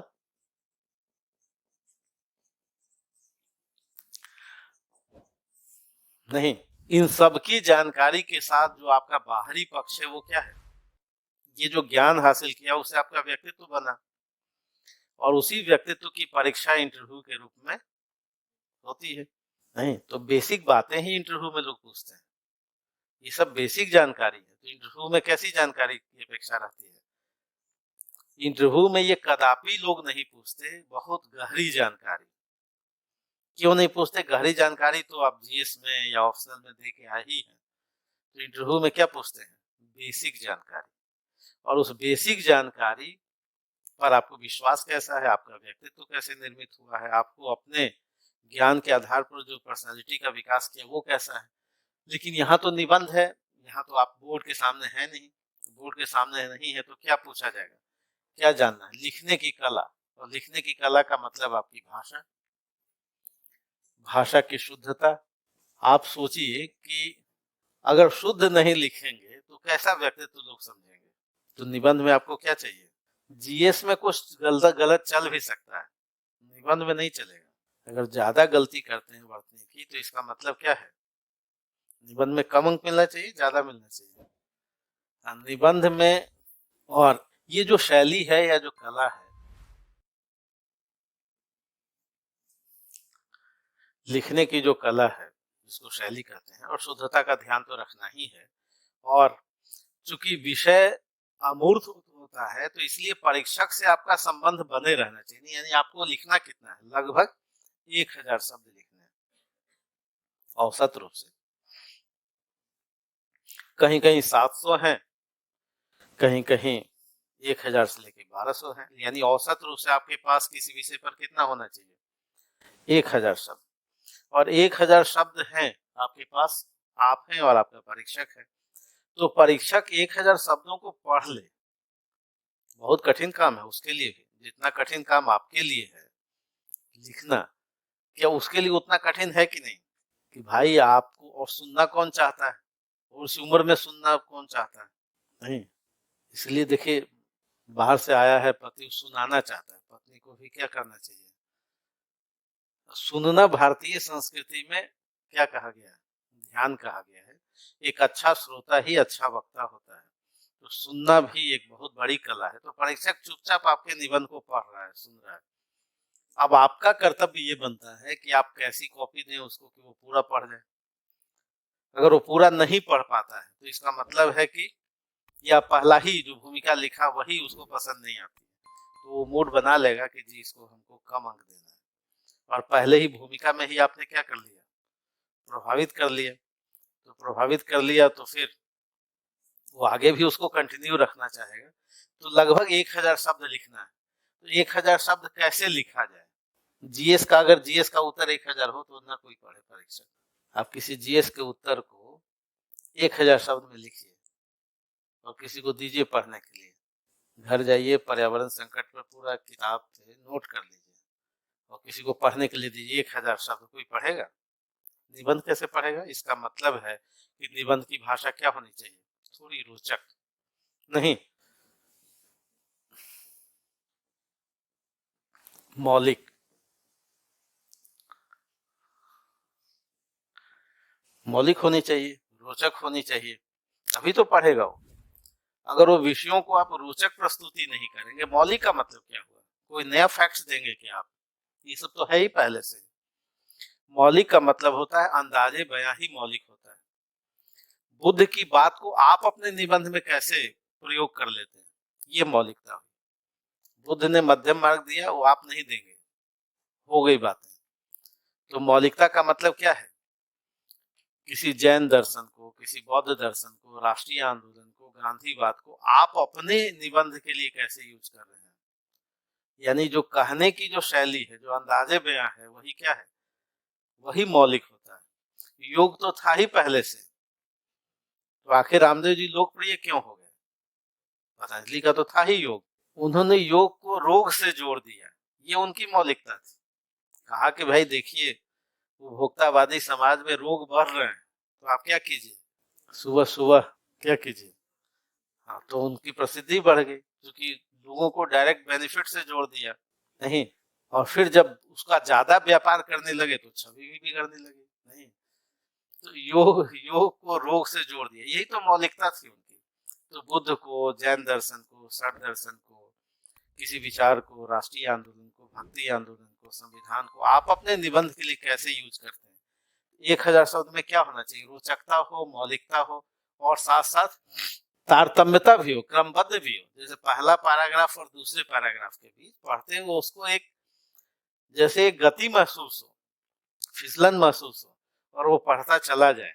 और साथ साथ उसमें क्या करें, थोड़ा सा आप कुछ नयापन दें, तभी वो पढ़ पाएगा। यानी एक क्रमबद्ध प्रयास होना चाहिए। तो ये सब कैसे होगा बताइए?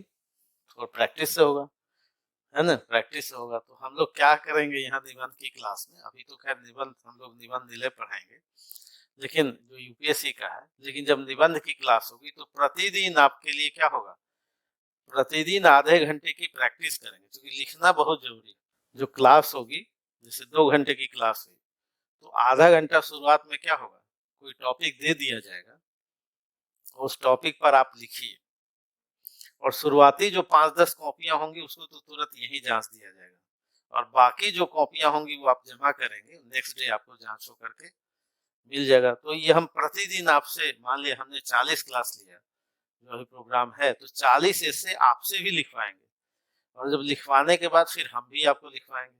क्या प्रोसेस होगा, जैसे आए और हमने एक टॉपिक दिया कि भाई जब शब्द बोलता है तो सत्य मौन हो जाता है, आप लिखिए। तो उसमें से जो 5 कॉपियाँ जो उसी समय जिस विद्यार्थी ने पहले जमा की, तो यहीं पर आपके सामने क्या करेंगे, चेक कर देंगे और बाकी कॉपियाँ आप जमा कीजिए ऑफिस में, तो वहाँ पर चेक होंगी और फिर उसी टॉपिक पर हम आपको लिखवाएंगे कि देखिए भूमिका कितने तरह से इसकी लिख सकते थे, इसका निष्कर्ष कितने तरीके से लिख सकते थे, कम से कम 5 तरीका हो, क्योंकि एक तरीका तो फिर एक जैसा हो जाएगा। तो किसी निबंध को 5 तरीके से कैसे शुरू कर सकते हैं और फिर 1000 शब्दों में कैसे लिख सकते हैं। तो यहाँ जैसे क्वेश्चन आंसर लिखवाया जाता है, वैसे निबंध को क्या किया जाएगा, लिखवाए तो आपके पास मैटर भी हो जाएगा और फिर आपको कुछ ऐसे बुकलेट्स भी दिए जाएंगे, क्योंकि हम लोगों के लिए चुनौती है। जैसे देखिए निबंध की एक तो किताब हम लोगों ने पहले छपवाई थी, तो निबंध विशेषांक तो ये दिया ही जाएगा और इस तरह से 10 बुकलेट आपको दिए जाएंगे। ये क्वेश्चन बैंक है जो हम लोग हिंदी में देते रहे हैं, आप क्वेश्चन बैंक किसका देंगे, हाँ निबंधों का। तो इसके लिए युद्ध स्तर पर काम हो रहा है कि ये तो ओपन चैलेंज था, ओपन चैलेंज था तो हम लोग ये कहते रहे कि एक शिक्षक को भी क्या होना चाहिए, एक कुशल विद्यार्थी होना चाहिए। तो ये परीक्षा आपके लिए नहीं है, परीक्षा किसके लिए भी है, हम लोगों के लिए भी है। तो ये क्वेश्चन बैंक और ऐसे ऐसे 10 बुकलेट अलग अलग विषयों पर आपको दिए जाएंगे, तो आपके पास मैटर भी होगा और साथ साथ लिखवाया भी जाएगा और प्रतिदिन आधे घंटे का शुरू में क्या होगा, अभ्यास भी होगा।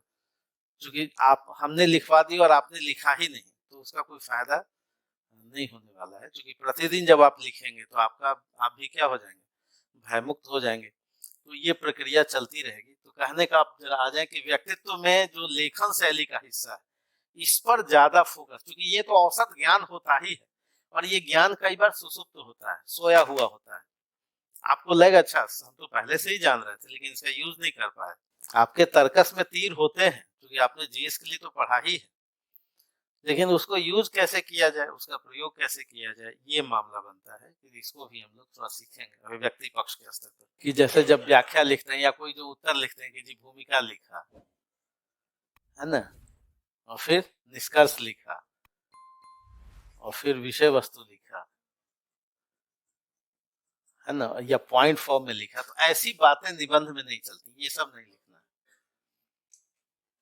हाँ ये सब पुरानी बातें हुई 10वीं से नीचे, जब विवरण होता था है ना, तब ये बातें चलती थी। अब ये सब फॉर्मेट में नहीं लिखना है, पैराग्राफ बदल करके बातें इसमें वो रहेंगी। शुरू में तो भूमिका लिखते ही हैं, लेकिन भूमिका लिख करके भूमिका नहीं लिखनी है। क्लियर हुआ? तो ये सब फॉर्मेट क्या दिखाता है, ये दिखाता है या तो सीखने का स्टार्ट, आप कह सकते हैं कि वो बचपन वाली स्थितियां बताती हैं। अगर कहीं कहीं निबंध में लिखा है इसका मतलब वो क्या कर रहा है, आपको सिखाने की कोशिश कर रहा है। लेकिन एग्जाम में ऐसे नहीं लिखना है ना, एग्जाम में बिल्कुल जैसे फ्लो में होता है, अंडरस्टूड है कि पहले आप भूमिका लिखेंगे और हो सकता है कि भूमिका 2 पैराग्राफ में हो। तो पहली स्थिति ये है कि पैराग्राफ क्या हो, जो पैराग्राफ है वो छोटे छोटे, जो ध्यान रखने वाली बात है हो सकता है। और इसका व्यवहारिक पक्ष भी देखेंगे कि आखिर हम छोटे पैराग्राफ भूमिका या तो 1 पैरा में लिखें या 2 पैरा में लिखें, अलग अलग विषय और उसके लिखन शैली पर डिपेंड करेगा। लेकिन एक तो बात निश्चित है जो सार्वभौम सत्य है कि आपका पैराग्राफ क्या होना चाहिए, छोटा छोटा होना चाहिए। क्यों छोटा होना चाहिए, क्यों छोटा होना चाहिए, क्यों नहीं 1 पेज का होना चाहिए, मन में ये सवाल उठना चाहिए। इसलिए कि हम बता रहे हैं, नहीं ऐसा नहीं है, पैराग्राफ छोटा क्यों होना चाहिए, हाँ प्रेजेंट करने में अच्छा होता है। दोनों 2 बातें हैं, भोजन कैसा बना है और कैसा परोसा गया है, नहीं दोनों महत्वपूर्ण। भोजन किचन में आपने बना लिया, अब परोसना क्या हुआ, हाँ परोसना भी तो एक कला है।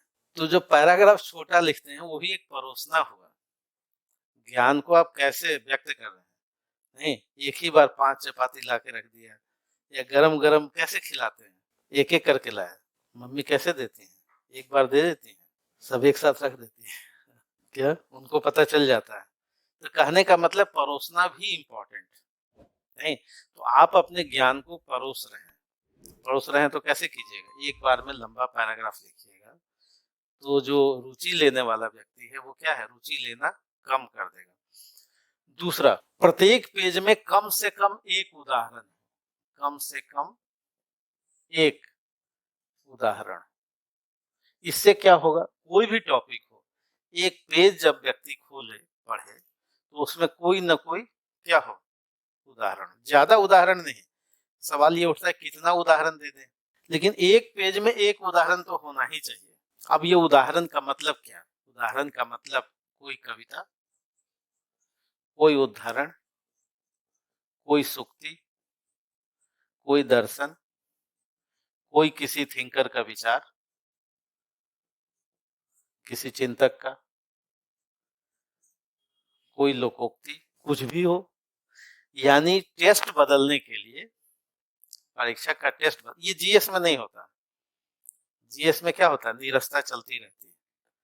तो जीएस का उत्तर अपने पहले लाइन से अलग कहेगा और निबंध का उत्तर पहले लाइन से ही क्या होगा, अलग होगा। जीएस जैसा लिखेंगे तो मार्क्स नहीं आएगा। अब आपके ऊपर है कि उस विषय से संबंधित कोई उदाहरण लिखें, कोई हो सकता है, प्रत्येक नहीं, हम एक पेज में कह रहे हैं कम से कम, है ना। एक पेज में मान लिया आपने लिखा, एक पेज में कम से कम 150 शब्द आपने लिखा और आपने 8 पेज का उत्तर लिखा, तो 8 पेज में कम से कम मिनिमम, हम कह रहे हैं कि मिनिमम टेस्ट के चेंज के लिए परीक्षा कैसे पढ़े आपके निबंध को। तो हाँ, किस सब्जेक्ट से बहुत महत्वपूर्ण नहीं, अभी हम लोग चयन पर भी आएंगे, हर सब्जेक्ट में लिखा जा सकता है। हाँ हाँ, तो उसमें भी क्यों, कोई भी टॉपिक बताइए, सब में है लोकोक्ति। इतना भारत समृद्ध है, किसमें गांधी नहीं है, किसमें संविधान नहीं है। चाहे वो इतिहास का विषय हो, चाहे वो पॉलिटिकल विषय हो, चाहे लिटरेरी विषय हो, कहाँ नहीं है संविधान, बताइए। राष्ट्रीय आंदोलन की चर्चा कहाँ नहीं है, वेद उपनिषद की चर्चा कहाँ नहीं है, बौद्ध आंदोलन से लेकर के इसकी चर्चा किस निबंध में नहीं होगी, है ना। तो कहने का मतलब ये नहीं कि कोई भी विषय हो, यही तो मौलिकता है, उस विषय में आप अपने ज्ञान की प्रस्तुति कैसे कर रहे हैं। कौन सा ऐसा विषय है जो इकोनॉमिक्स से ना जुड़ा हो, कौन सा ऐसा विषय है जो पर्यावरण से ना जुड़ा हो, बताइए। हर विषय से जुड़ा होता है। तो इसीलिए आपका काम है कि उसको कैसे जोड़ पाते हैं।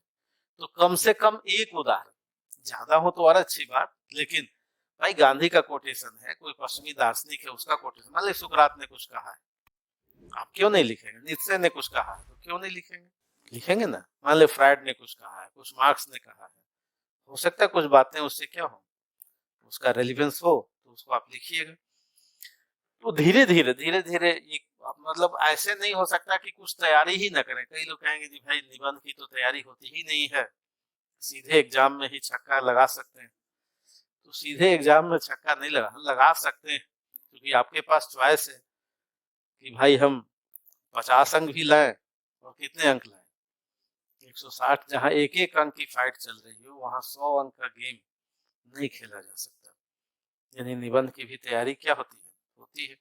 और तैयारी तो हर चीज की होती है। एक अतिथि आपके घर में आ जाएगा, उसकी तैयारी आप करते हैं नहीं, बिना बताए आ जाता है तो एक अलग बात होती है, बता के आता है तो नहीं। एक ही अतिथि है और बिना बताए आ जाए, और आए भी कब, 11 बजे रात में, नहीं। तो कहने का मतलब है कि कम से कम एक उदाहरण है। तीसरी बात, जो बहुत ही, भाषा की शुद्धता तो अनिवार्य है।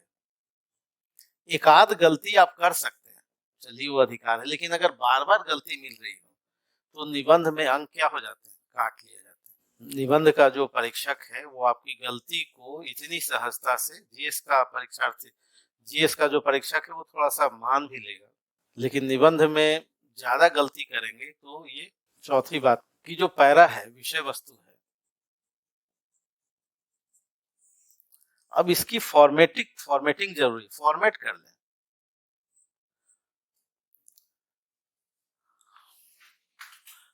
भूमिका पर आते हैं कि भूमिका की बात, कोई जब निबंध आता हो, सिविल सेवा में जो पूछे गए निबंध है, आप पूरा मत निबंध लिखिए, केवल उसकी भूमिका ही 3-4 तरह से लिखने की प्रैक्टिस कीजिए।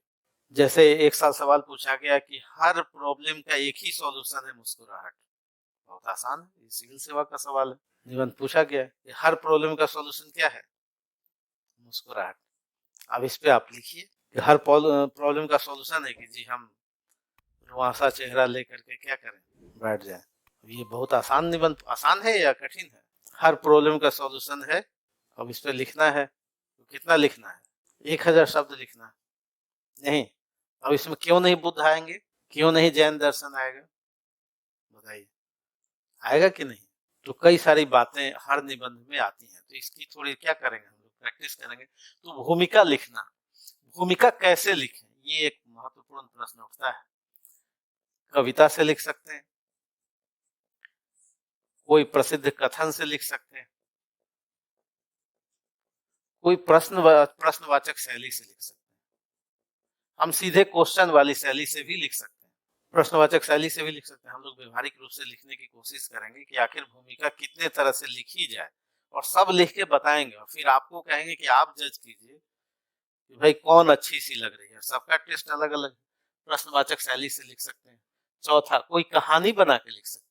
कई कहानियां हैं हमारे पास, कई कहानियों के माध्यम से एक पैरा हमने क्या लिखा, कहानी, और दूसरे पैरा में फिर कहानी का जो निष्कर्ष है, यानी 2 पैरा में हमने भूमिका लिखी और उस विषय को जोड़ा। कोई कहानी से लिख सकते हैं, कोई घटना से लिख सकते हैं, कोई प्रसिद्ध घटना हुई वहां से लिख सकते हैं, जो वैश्विक या राष्ट्रीय स्तर पर कोई पॉपुलर घटना हुई तो वहां से लिख सकते हैं। हो सकता है कि हम कोई जुडिशियल डिसीजन से लिख सकते हैं, सुप्रीम कोर्ट का कोई निर्णय आया, इसके पहले हम वहीं से शुरू करें। ये तो हमारे ऊपर है और उस विषय के ऊपर है कि वो भूमिका हम कैसे लिखें। कोई जरूरी नहीं कि कोई हमेशा कोई कविता से शुरू करे। हाँ, निश्चित रूप से ये इतना है कि अगर सामान्य परिभाषा देंगे तो थोड़ा अच्छा नहीं माना जाएगा। डिफिनीशन से अगर कोई बात करता है, किसी चीज का डिफिनीशन, और शास्त्रीय डिफिनीशन जो सैद्धांतिक है, किताबी परिभाषा से करेंगे तो कम अंक आएगा। परिभाषा आप दे सकते हैं, लेकिन अब इसमें कैसे जोड़ा जाए, व्यवहारिक पक्ष जोड़ा जाए। ये देंगे तो ठीक है, अगर सैद्धांतिक देंगे परिभाषा, जो किताबी देंगे, तो उस पर थोड़ा क्या है, वो नीरस बनाएगा। परीक्षक को, आपको लगेगा कि हमने ज्ञान का प्रदर्शन किया, लेकिन वो चीजें कैसी होंगी, कमजोर साबित होंगी। तो कोई डेफिनेशन से शुरू कर सकता है व्यक्ति, कोई जुडिशियल डिसीजन से शुरू कर सकता है। हो सकता है कि हम अंग्रेजी के स्टेटमेंट से भी स्टार्ट कर सकते हैं। हिंदी का ऐसे है और आपने कैसे शुरू किया, शेक्सपियर की कोई लाइन से शुरू किया, लेकिन फिर उसके बाद आपको क्या करना है, उसका अनुवाद भी करना है।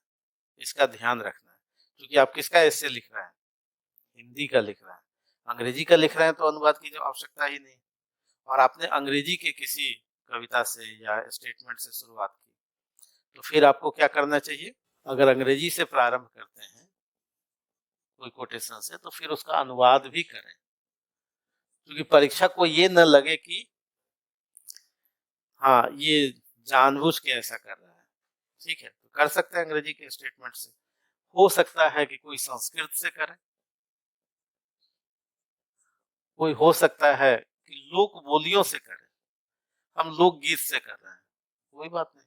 किसी चीज का प्रारंभ आप कैसे कर सकते हैं, लोकगीत से कर सकते हैं। नहीं, लोकगीत अगर हिंदी में है तो अब मान लिया कि लोकगीत छत्तीसगढ़ी में है, तमिल में है, और आपने हिंदी भाषा में आप लिख रहे हैं, तो फिर तमिल का तो अनुवाद करेंगे।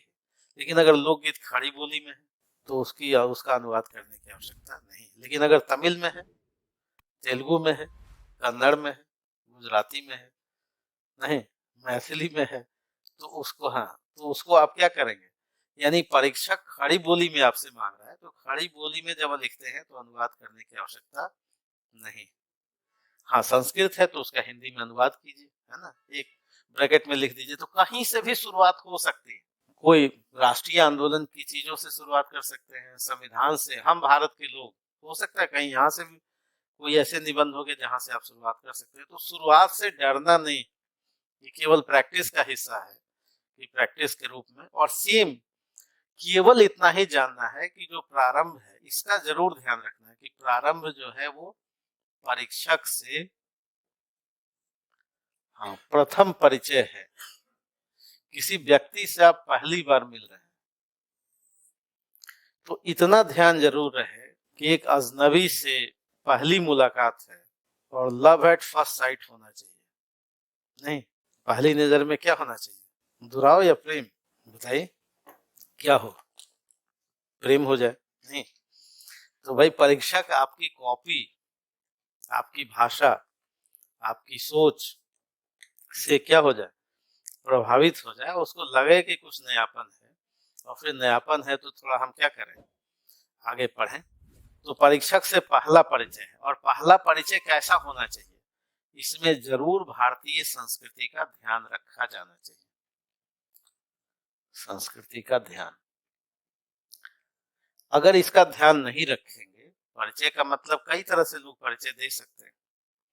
घर परिवार में आपने देखा है कि कई बच्चे अपना परिचय नहीं, छोटे बच्चे तो ऐसे ही परेशान रहते हैं परिचय देते देते। छोटे बच्चे कैसे रहते हैं, कोई भी आया, बेटा जरा परिचय दो, अंग्रेजी की एक कविता सुनाओ। कितनी बार सुना है भाई अंग्रेजी की कविता, नहीं। गार्जियन का कितना अत्याचार होता रहता है बच्चे पर, होता रहता है कि नहीं? जो आता है बाहरी, आप लोग भी उस अत्याचार का शिकार हुए होंगे, नहीं। बेटा कोई जरा गीत सुनाओ, भाई हम कितनी बार गीत सुनाए, और कितनी बार अपना हम परिचय दें, नहीं। हो सकता है बच्चा नाराज होके बोल दे कि आप तो पापा एकदम नुमाइश बना के रख दिया है। ठीक है, तो कहने का मतलब कि आप जो भी परिचय हो उसमें इसका ध्यान रखा जाए कि भारतीय संस्कृति का, दूसरा ध्यान रखा जाए कि मध्यम मार्ग तो हो ही। ये भारतीय संस्कृति का कोर इशू है। भारतीय संस्कृति कभी एकांगी नहीं रही। तो परिचय जब आप देते हैं तो किसी विवाद के बिंदु से मत शुरू कीजिए। कई बच्चे लिख देते हैं ये विषय बहुत विवादपूर्ण है, नहीं लिखते हैं कि नहीं, पहला ही वाक्य लिखा, ये विषय बहुत ही क्या है, तो विवाद वाला हिस्सा नहीं हो। आंसर यानी आप कुछ समाधान वाले हिस्से से ही शुरुआत कर सकते हैं। तो ये बेसिक बात है, बाकी इसमें से कोई भी आप हिस्सा लें, लेकिन आपका ध्यान किस पर होना चाहिए, जो हमारी भारतीय संस्कृति है। यानी पढ़ के लगना चाहिए कि व्यक्ति में क्या है, जो निबंध लिख रहा है, जो विद्यार्थी है, वो आपके पर्सनालिटी की जांच कर रहा है। तो आप ये सोच के लिखिए कि हमारे ज्ञान की जांच पीछे है, हमारे व्यक्तित्व की जांच हो रही, तो इसका ध्यान रखा जाना चाहिए। और ठीक वैसे ही जब आप अंत लिखते हैं, यानी जब निष्कर्ष, हालांकि निष्कर्ष लिख करके नहीं लिखते, यानी आप कैसे लिखेंगे, हाँ, पैराग्राफ लिख करके जब लास्ट आपका कंक्लूजन हो रहा हो, तो कंक्लूजन हो सकता है कि कोई विषय, विवाद वाला विषय आपको दे दिया जाए, है ना। पक्ष और विपक्ष दोनों आप लिखते हैं, दोनों बातें हो सकती हैं, हर निबंध में होता है, कोई ऐसा निबंध नहीं है जिसमें पक्ष और विपक्ष ना हो। और सब बातों का अंत में आपको क्या होना चाहिए, समाधान। समाधान की दिशा में ही निबंध, समाधान की दिशा में इसका अंत होना चाहिए। यानी परीक्षक को ये लगना चाहिए कि ये जो विद्यार्थी है वो किस दिशा में है। सभी समस्याएं, जैसे हमने कहा कि महत्वाकांक्षा का मोती निष्ठुरता की सीपी में पलता है, और किसी विद्यार्थी ने इसी स्टेटमेंट को ही पूरे निबंध में जस्टिफाई किया, इसका मतलब है कि उसने एकांगी लिखा है। हो सकता है कि हम निष्ठुर न हो और महत्वाकांक्षी भी हो सकता है कि नहीं, कोई जरूरी है निष्ठुर होना। तो किसी विद्यार्थी ने क्या किया, बिल्कुल एक पक्षीय लिखा। अगर हम कहें कि नहीं जी केवल पॉलिटिकल राइट दे देंगे तो महिलाओं का उत्थान हो जाएगा, ऐसे नहीं बनाए हैं कि केवल राजनीतिक अधिकार क्या महिलाओं को सशक्त कर सकते हैं। अब यहाँ शब्द क्या है, किस पर फोकस आ गया, केवल।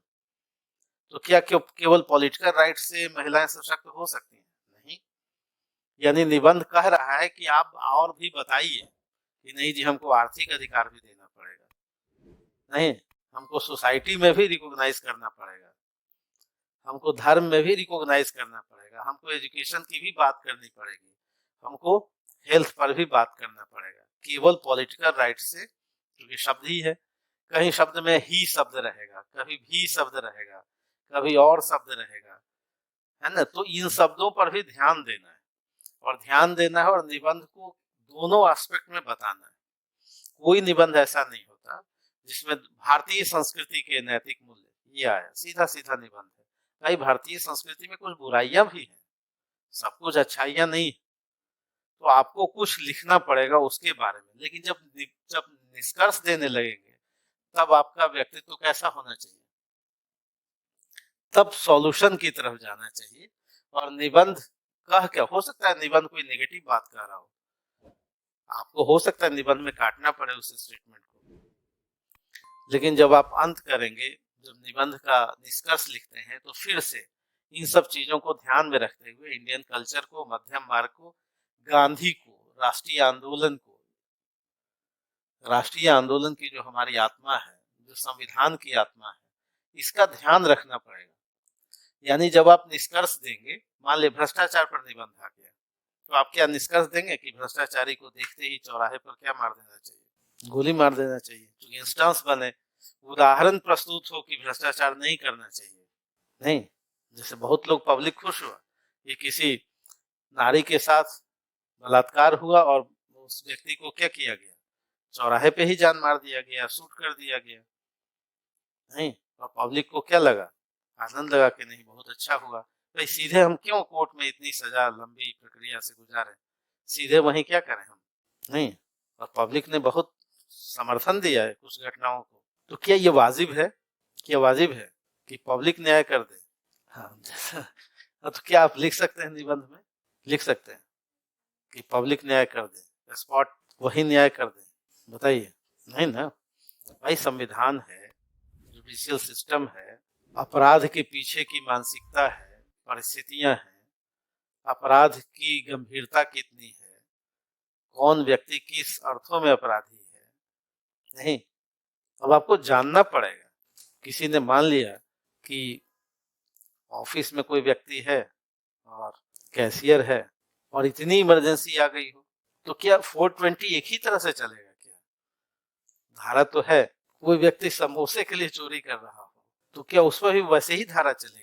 नहीं चलेगी। यानी आपको परिस्थितियों को भी देखना है। यानी जब आप निष्कर्ष लिखेंगे तो निश्चित रूप से गांधीवाद, संविधान, इंडियन कल्चर, जो हमारी पूरी परिभाषा है जुडिशियल सिस्टम की, उसके आधार पर ही निष्कर्ष देंगे। निष्कर्ष कोई क्रांतिकारी नहीं होता। निष्कर्ष हमेशा क्या होता है, तार्किक होता है, रचनात्मक होता है और भारतीय संस्कृति के अनुरूप होगा वो। क्लियर हुआ? तो आप ये बिल्कुल नहीं निष्कर्ष दे सकते कि समाधान क्या हो, जी त्वरित हो जाए। दूसरी बात, ये भी निष्कर्ष नहीं दे सकते कि सब कोई सॉल्यूशन कौन करे, जी सरकार ही करे। ये निष्कर्ष भी वाजिब नहीं। सरकार ही सभी समाधान करेगी। सारे समाधान और सारी समस्याओं का जड़ क्या है, हम जी नहीं, कौन है, सरकार। ऐसा लिख सकते हैं।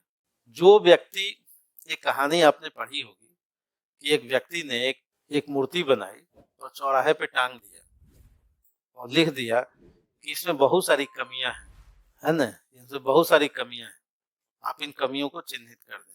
और सुबह देखा गया तो पूरा भरा हुआ था, तो कमियां तो थी ही, और जो भी गया कमियां ही निकाल दिया उसने। दूसरे दिन फिर से टांगा गया लिख करके कि इन कमियों को सुधार दिया जाए। जिसको जो बनता है, इन कमियों को क्या किया जाए, सुधार दिया जाए। और पता चला कि नेक्स्ट डे एक भी कलम नहीं चली सुधार में, और कमियां निकालने में सबकी कलम चली। तो इसका मतलब ये नहीं कि आप कमियों में जब सुधार के पार्ट नहीं है, तो इसका मतलब आप कमियों के साथ ही। तो आप लिखें कि अंधकार को क्यों धिक्कारें, अच्छा है एक दीप जलाएं। नहीं, समस्याएं तो है घनी, लेकिन आपका काम क्या है, आप भी उस समस्याओं के समाधान के साथ हैं। तो समाधान व्यक्ति से ही शुरू होता है, तब जाकर के संस्था तक होता है। सबको समाधान सरकार ही कर दे, संस्था ही कर दे, ऐसा नहीं। तो सॉल्यूशन के पार्ट होते, परीक्षक को ये लगना चाहिए कि अगर कोई ऐसा सॉल्यूशन है तो सॉल्यूशन का पार्ट ये परीक्षार्थी भी है। ठीक है, तो ये आभास जरूर हो। तो आप दूसरे पर दोष नहीं दे सकते। दोष केवल दूसरों पर देना ये वाजिब नहीं है। तो आपको क्या देना चाहिए, अब रह गया तो इन सब चीजों का ध्यान रखे आदमी। और अब इसके बाद जरा देख लीजिए कि हमारे जो विषय होंगे, निबंध के जो विषय, निबंध के विषय कैसे कैसे हो सकते हैं, जिस पर तैयारी की आवश्यकता है। बहुत आसान विषय जो बचपन में आप लिखते रहे हैं, जिसको कहते हैं विवरण या वर्णन, ये सब विषय हम कब लिखते रहे, यानी इसमें हम कैसी भाषा का इस्तेमाल करते हैं, अभिधात्मक भाषा का प्रयोग करते हैं, यानी सरल कथन का और सरल तथ्य का प्रयोग करते हैं।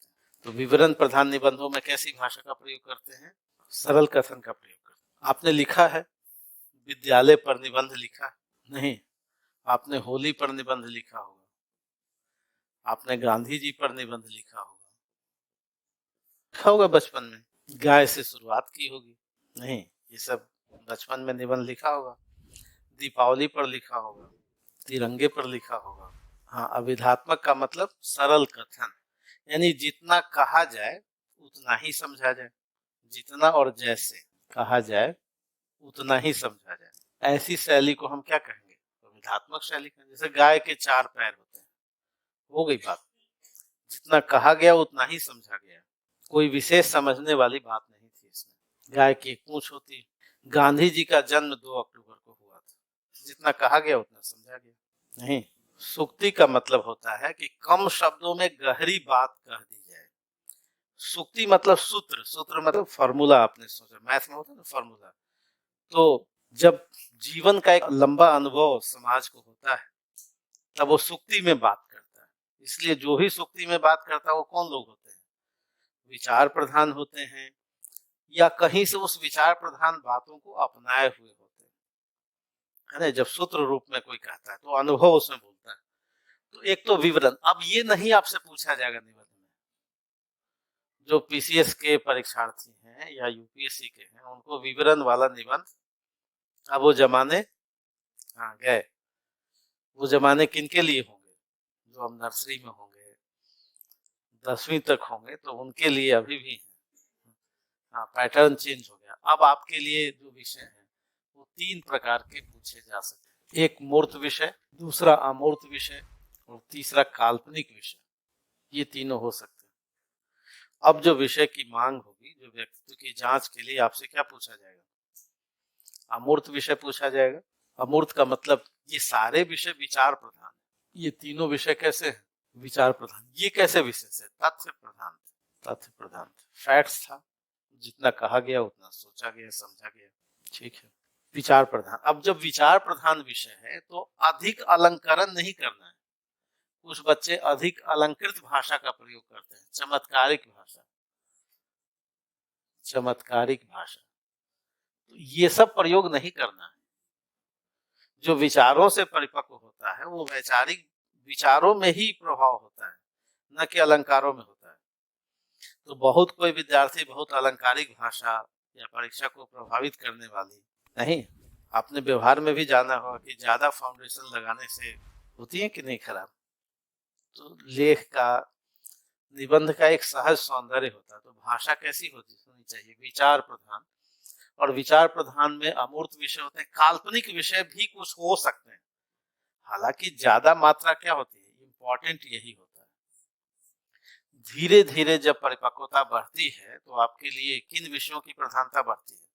अमूर्त विषयों की। इसलिए यूपीएससी में लगभग अमूर्त विषय होते हैं। लगभग क्या होते हैं, यानी अगर 8 टॉपिक है तो 8 टॉपिक में आप सामान्यतः देखेंगे कि 6 या 7 टॉपिक कैसे होंगे? अमूर्त ही होते हैं, है ना। स्टेट 50-50 हो सकता है कि मूर्त विषय आधे हों और अमूर्त आधे हों। और काल्पनिक विषय भी हो सकते हैं, जैसे बचपन में आपने लिखा मैं बिहार बोल रहा हूँ। बीपीएससी वाले ऐसे निबंधों पर भी थे। अब इस पे लिखिए 1000 शब्द। पीसीएस में नहीं। हाँ, अब ये इमेजिनरी है। मैं बचपन में आपने लिखा होता मैं यदि राष्ट्रपति होता। तो ऐसे स्टेट पीसी में, हालांकि ऐसे निबंध काल्पनिक जो विषय है वो यूपीएससी में नहीं आएंगे, लेकिन स्टेट पीसीएस में, जो कि अभी बिहार पीसीएस ने अपना चेंज किया है, तो ऐसे हो सकते हैं कि काल्पनिक विषय भी हो। मैं बिहार बोल रहा हूँ या मैं बिहार हूँ, तो ऐसे विषय हो सकते हैं। यदि मैं प्रधानमंत्री होता, 2050 का भारत और मेरी कल्पना, है ना, ऐसे निबंध हो सकते हैं। 2050 में आप भारत को कैसे देखना चाहते हैं और आपका इमेजिनेशन क्या है। अब कई बच्चे इसमें क्या करेंगे, बहुत बढ़ा चढ़ा के बोलेंगे मेरा भारत विश्व गुरु बनेगा। भाई कैसे बनेगा? आप 10वीं क्लास के बच्चे नहीं है कि आप बढ़ा चढ़ा करके बोलेंगे और आपको अंक दे दिया जाएगा। ऐसे निबंधों में ज्यादा खतरे हैं। क्या क्या खतरे हैं कि 2050 में हम क्या रहेंगे? विश्व नियंता रहेंगे, राजनीति को निर्धारित करेंगे, विश्व गुरु बन जाएंगे, और पता चला कि एजुकेशन सिस्टम हमारा क्या है। यानी आप एक ब्यूरोक्रेट बनने जा रहे हैं, तो जो भी लिखेंगे उसके पीछे क्या होगा? तर्क भी होगा। हवा हवाई बात यहाँ कर सकते थे, 10वीं तक, नहीं, तब कहते कि मेरा भारत क्या है, महान। लेकिन वहां महान आपको बताना पड़ेगा कैसे महान है। तो जो विद्यार्थी अगर 10वीं वाला ही माइंडसेट लेकर के लिखेगा कि मेरा भारत महान है और 2050 में हम क्या हो जाएंगे, और महान हो जाएंगे, ठीक है, तो इसका मतलब है कि वो न संविधान समझ रहा है, न इंडियन ट्रेडिशन को समझ रहा है, न वस्तु स्थिति को समझ रहा है, न जमीनी बात कर रहा है ना। तो ऐसी बातों से तो ये फिर ज्यादा, अगर आप जमीनी बात नहीं करते, हकीकत वाली बात, और उसमें ठोस वस्तु स्थिति के साथ और तर्क के साथ अगर आप बताते हो, तो स्थितियां क्या हो सकती हैं, अनुकूल हो सकती हैं। और मूर्त विषय, जैसे हमने कहा, जिसका विषय क्या हो, निश्चित, स्थिर और काल सापेक्ष हो। मूर्त विषय किसको कहते हैं भाई, जिसका जो सब्जेक्ट है वो क्या है, स्थिर है, निश्चित है और समय सापेक्ष है।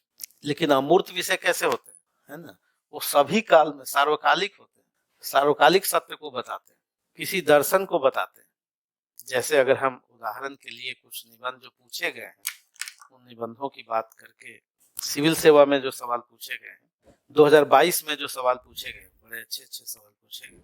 अब सिविल सेवा 2022 के सवाल सुन लेते हैं। कवि संसार के अनधिकृत रूप से मान्य विधायक होते हैं। क्या मतलब है इसका? Poets are the unacknowledged legislators of the world. आपको करना क्या है, हमेशा दोनों को पढ़ना है। जब आप विषय का चयन करें, निबंध को समझने की कोशिश, तो अंग्रेजी वाला भी और हिंदी वाला भी। अगर दोनों नहीं पढ़ेंगे तो कई बार आपसे गलती हो सकती है ना। चूंकि हिंदी वाला क्या रहता है, अनुदित रहता है, और मूल किस में लिखा रहता है, अंग्रेजी में लिखा होता है। क्योंकि आप जानते हैं कि किसी विवाद पर मूल पाठ अंग्रेजी में ही और उसी के आधार पर निर्णय होगा। तो आपको दोनों पढ़ना है, चाहे वो बिहार पीसीएस दे रहे हो, उत्तर प्रदेश दे रहे हो, कोई भी दे रहे हो, आपको दोनों, अंग्रेजी और हिंदी। और 4-4 पूछे गए हैं यहाँ पर। इस चारों में से हम लोग अभी देखेंगे कि समय का निर्धारण कैसे करें, लेकिन एक दो निबंधों को देखें। कवि संसार के अनधिकृत, अधिकृत नहीं है, अनधिकृत रूप से मान्य विधायक। तो विधायक का यहाँ क्या मतलब, वही जो लेजिस्लेशन और लेजिस्लेटर जो हम लोग समझते हैं वही है, या इस शब्द का कोई और मतलब? हमने कहा था, कई बार कहा है कि भाई शब्द अपना अर्थ कब लेते हैं, जब वो वाक्य में आते हैं। अब किसी ने पॉलिटिकल साइंस में पढ़ा है कि विधायक का मतलब क्या है, उसकी योग्यता क्या है, नहीं, तो यहाँ वो क्या हो जाएगा, कंफ्यूजन में आ सकता है, भाई ये मतलब तो है नहीं। कवि संसार के अनधिकृत रूप से मान्य विधायक होते हैं। एक दूसरा निबंध, इतिहास वैज्ञानिक मनुष्य के रूमानी मनुष्य पर विजय हासिल करने का एक सिलसिला है। अब तक का जो इतिहास रहा है वो वैज्ञानिक मनुष्य जीतता रहा है किस पर, रूमानी मनुष्य पर। नहीं, हम रूमानियत में ही तो थे जब 1757 में क्लाइव की तोपें गरजती हैं और हम धराशायी हो जाते हैं। नहीं, हम रूमानी ही तो थे। ये बाहर के आक्रांता बहुत कम सेनाओं के साथ है, उस रूमानियत पर विजय प्राप्त कर गए। तो भाई इतिहास वैज्ञानिक मनुष्य के रूमानी मनुष्य पर विजय हासिल करने का एक सिलसिला। एक और देखिए निबंध, छप्पर मरम्मत करने का समय तभी होता है जब धूप खिली हुई हो। आप छप्पर मरम्मत कब करेंगे, बरसात में, जब धूप खिली हुई हो। इसका मतलब क्या, विराम के क्षणों में ही सृजन होता है। नहीं, सृजन की बातें कब होती है, नहीं भाई अभी आने वाला है। कई बार होता है कि जी नहीं, जब हम बच्चे करते नहीं कि भाई पहले पीटी पास कर लेते हैं, फिर उसके बाद मुख्य परीक्षा की तैयारी करेंगे। क्वेश्चन क्या कह रहा है, छप्पर मरम्मत करने का समय तभी होता है जब बरसात जब हो जाएगी, तो आप कहाँ छप्पर मरम्मत कर पाएंगे जब धूप खिली हुई हो।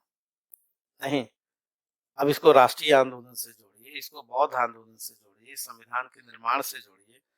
अब यही तो कला है, विषय को समझ लिया। अब ये 4 विषय दिए गए, इसमें से कौन सा आपके लिए सूट करता है? सारे विषय कैसे हैं, अमूर्त हैं? नहीं, सारे विषय कैसे हैं, दार्शनिक किस्म के हैं, वैचारिक हैं, और बहुत गंभीर विचार तो है नहीं, व्यवहारिक बातें भी है। आप उसी नदी में दोबारा नहीं उतर सकते, बिल्कुल बात सही भाई। उसी नदी में दोबारा पानी कैसे, हाथ कैसे डाल सकते हो, पानी तो गुजर गया होता है। इसका मतलब क्या है, निबंध किस पर जा रहा है? समय की बात कह रहा है कि समय महत्वपूर्ण है, परिवर्तन शाश्वत है, सत्य है, इस पर बात कर रहा है। तो आप इसको हम लोग करेंगे लिख करके। हर असमंजस के लिए मुस्कुराहट ही चुनिंदा साधन है। मैंने कहा था कि हर प्रॉब्लम के लिए क्या है, ये सवाल पूछा गया 2022। हर असमंजस, a smile is the chosen vehicle of all problems. जितने प्रॉब्लम्स है उसके लिए एक ही सॉल्यूशन है और वो है मुस्कुराहट। अब ये सारे निबंध कैसे पूछे गए? अमूर्त पूछे गए। यानी पिछली बार 2022 में लगभग सभी निबंध अमूर्त थे। इसका मतलब है कि और ज्यादा मैच्योरिटी की मांग आपसे की जा रही है। और इन सभी निबंधों को पढ़ देते नहीं केवल इसलिए कि आपके पास विकल्प है, इसका यह अर्थ कदापि नहीं कि उनमें से किसी को भी ठीक होना ही होगा। बहुत अच्छा निबंध है भाई। हमारे पास कुछ विकल्प हैं, हमेशा रहते हैं, जीवन के हर मोड़ पर रहते हैं, चौराहे पे तो हर समय हम रहते हैं, और हमारे पास कुछ विकल्प भी होते हैं। तो कह रहा है कि क्या जो आपके पास विकल्प है वही सर्वोत्तम है? क्या हो सकता है सर्वोत्तम की खोज करनी? समझ में आ गया निबंध? बिल्कुल अमूर्त है। केवल इसलिए कि आपके पास विकल्प है, और विकल्प हो सकता है 1 2 3 हो, 1 2 हो, क्या वही सर्वोत्तम विकल्प है? कह रहा है कि इसका अर्थ ये कदापि नहीं है कि उनमें से किसी को ठीक होना ही होगा। हो सकता है नए विकल्पों की खोज करें आप। निबंध क्या कह रहा है कि भाई आपके पास 2 विकल्प हैं, लेकिन वही 2 विकल्प सर्वोत्तम है, वैसी बात नहीं। हो सकता है कि सर्वोत्तम विकल्प भविष्य के गर्भ में क्या हो, छुपा हो।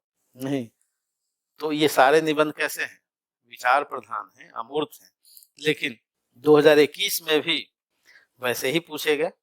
आपसे इमेजिनेशन करने के लिए नई चीजों को कह रहा है। और निबंध इतने कठिन भी नहीं पूछे गए हैं, तो हम लोग उस प्रक्रिया में समझेंगे कि कैसे लिखा जाए। अब थोड़ा समय प्रबंधन देख लेते हैं और फिर उसके बाद व्यवहारिक स्तर पर किसी एक निबंध से शुरुआत करेंगे और उसको लिखने की कोशिश करेंगे। एक टॉपिक है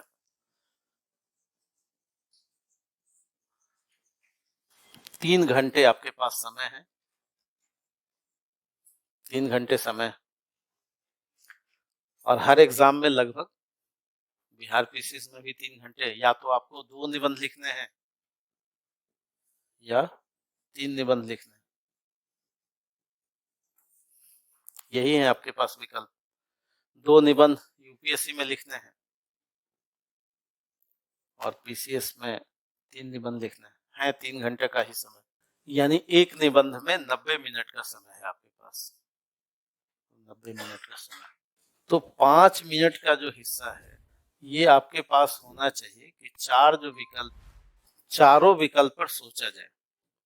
पर्याप्त समय है, 90 मिनट का समय है आपके पास, टोटल 3 घंटे का समय है। जल्दीबाजी में कई विद्यार्थियों को मैंने देखा है कि जब एग्जाम दे के आए तो उनको अफसोस हुआ कि सर हमने गलत विषय चुन लिया, और चूंकि आगे बढ़ गए और समय नष्ट कर दिया, फिर लौट के आप जा भी नहीं सकते।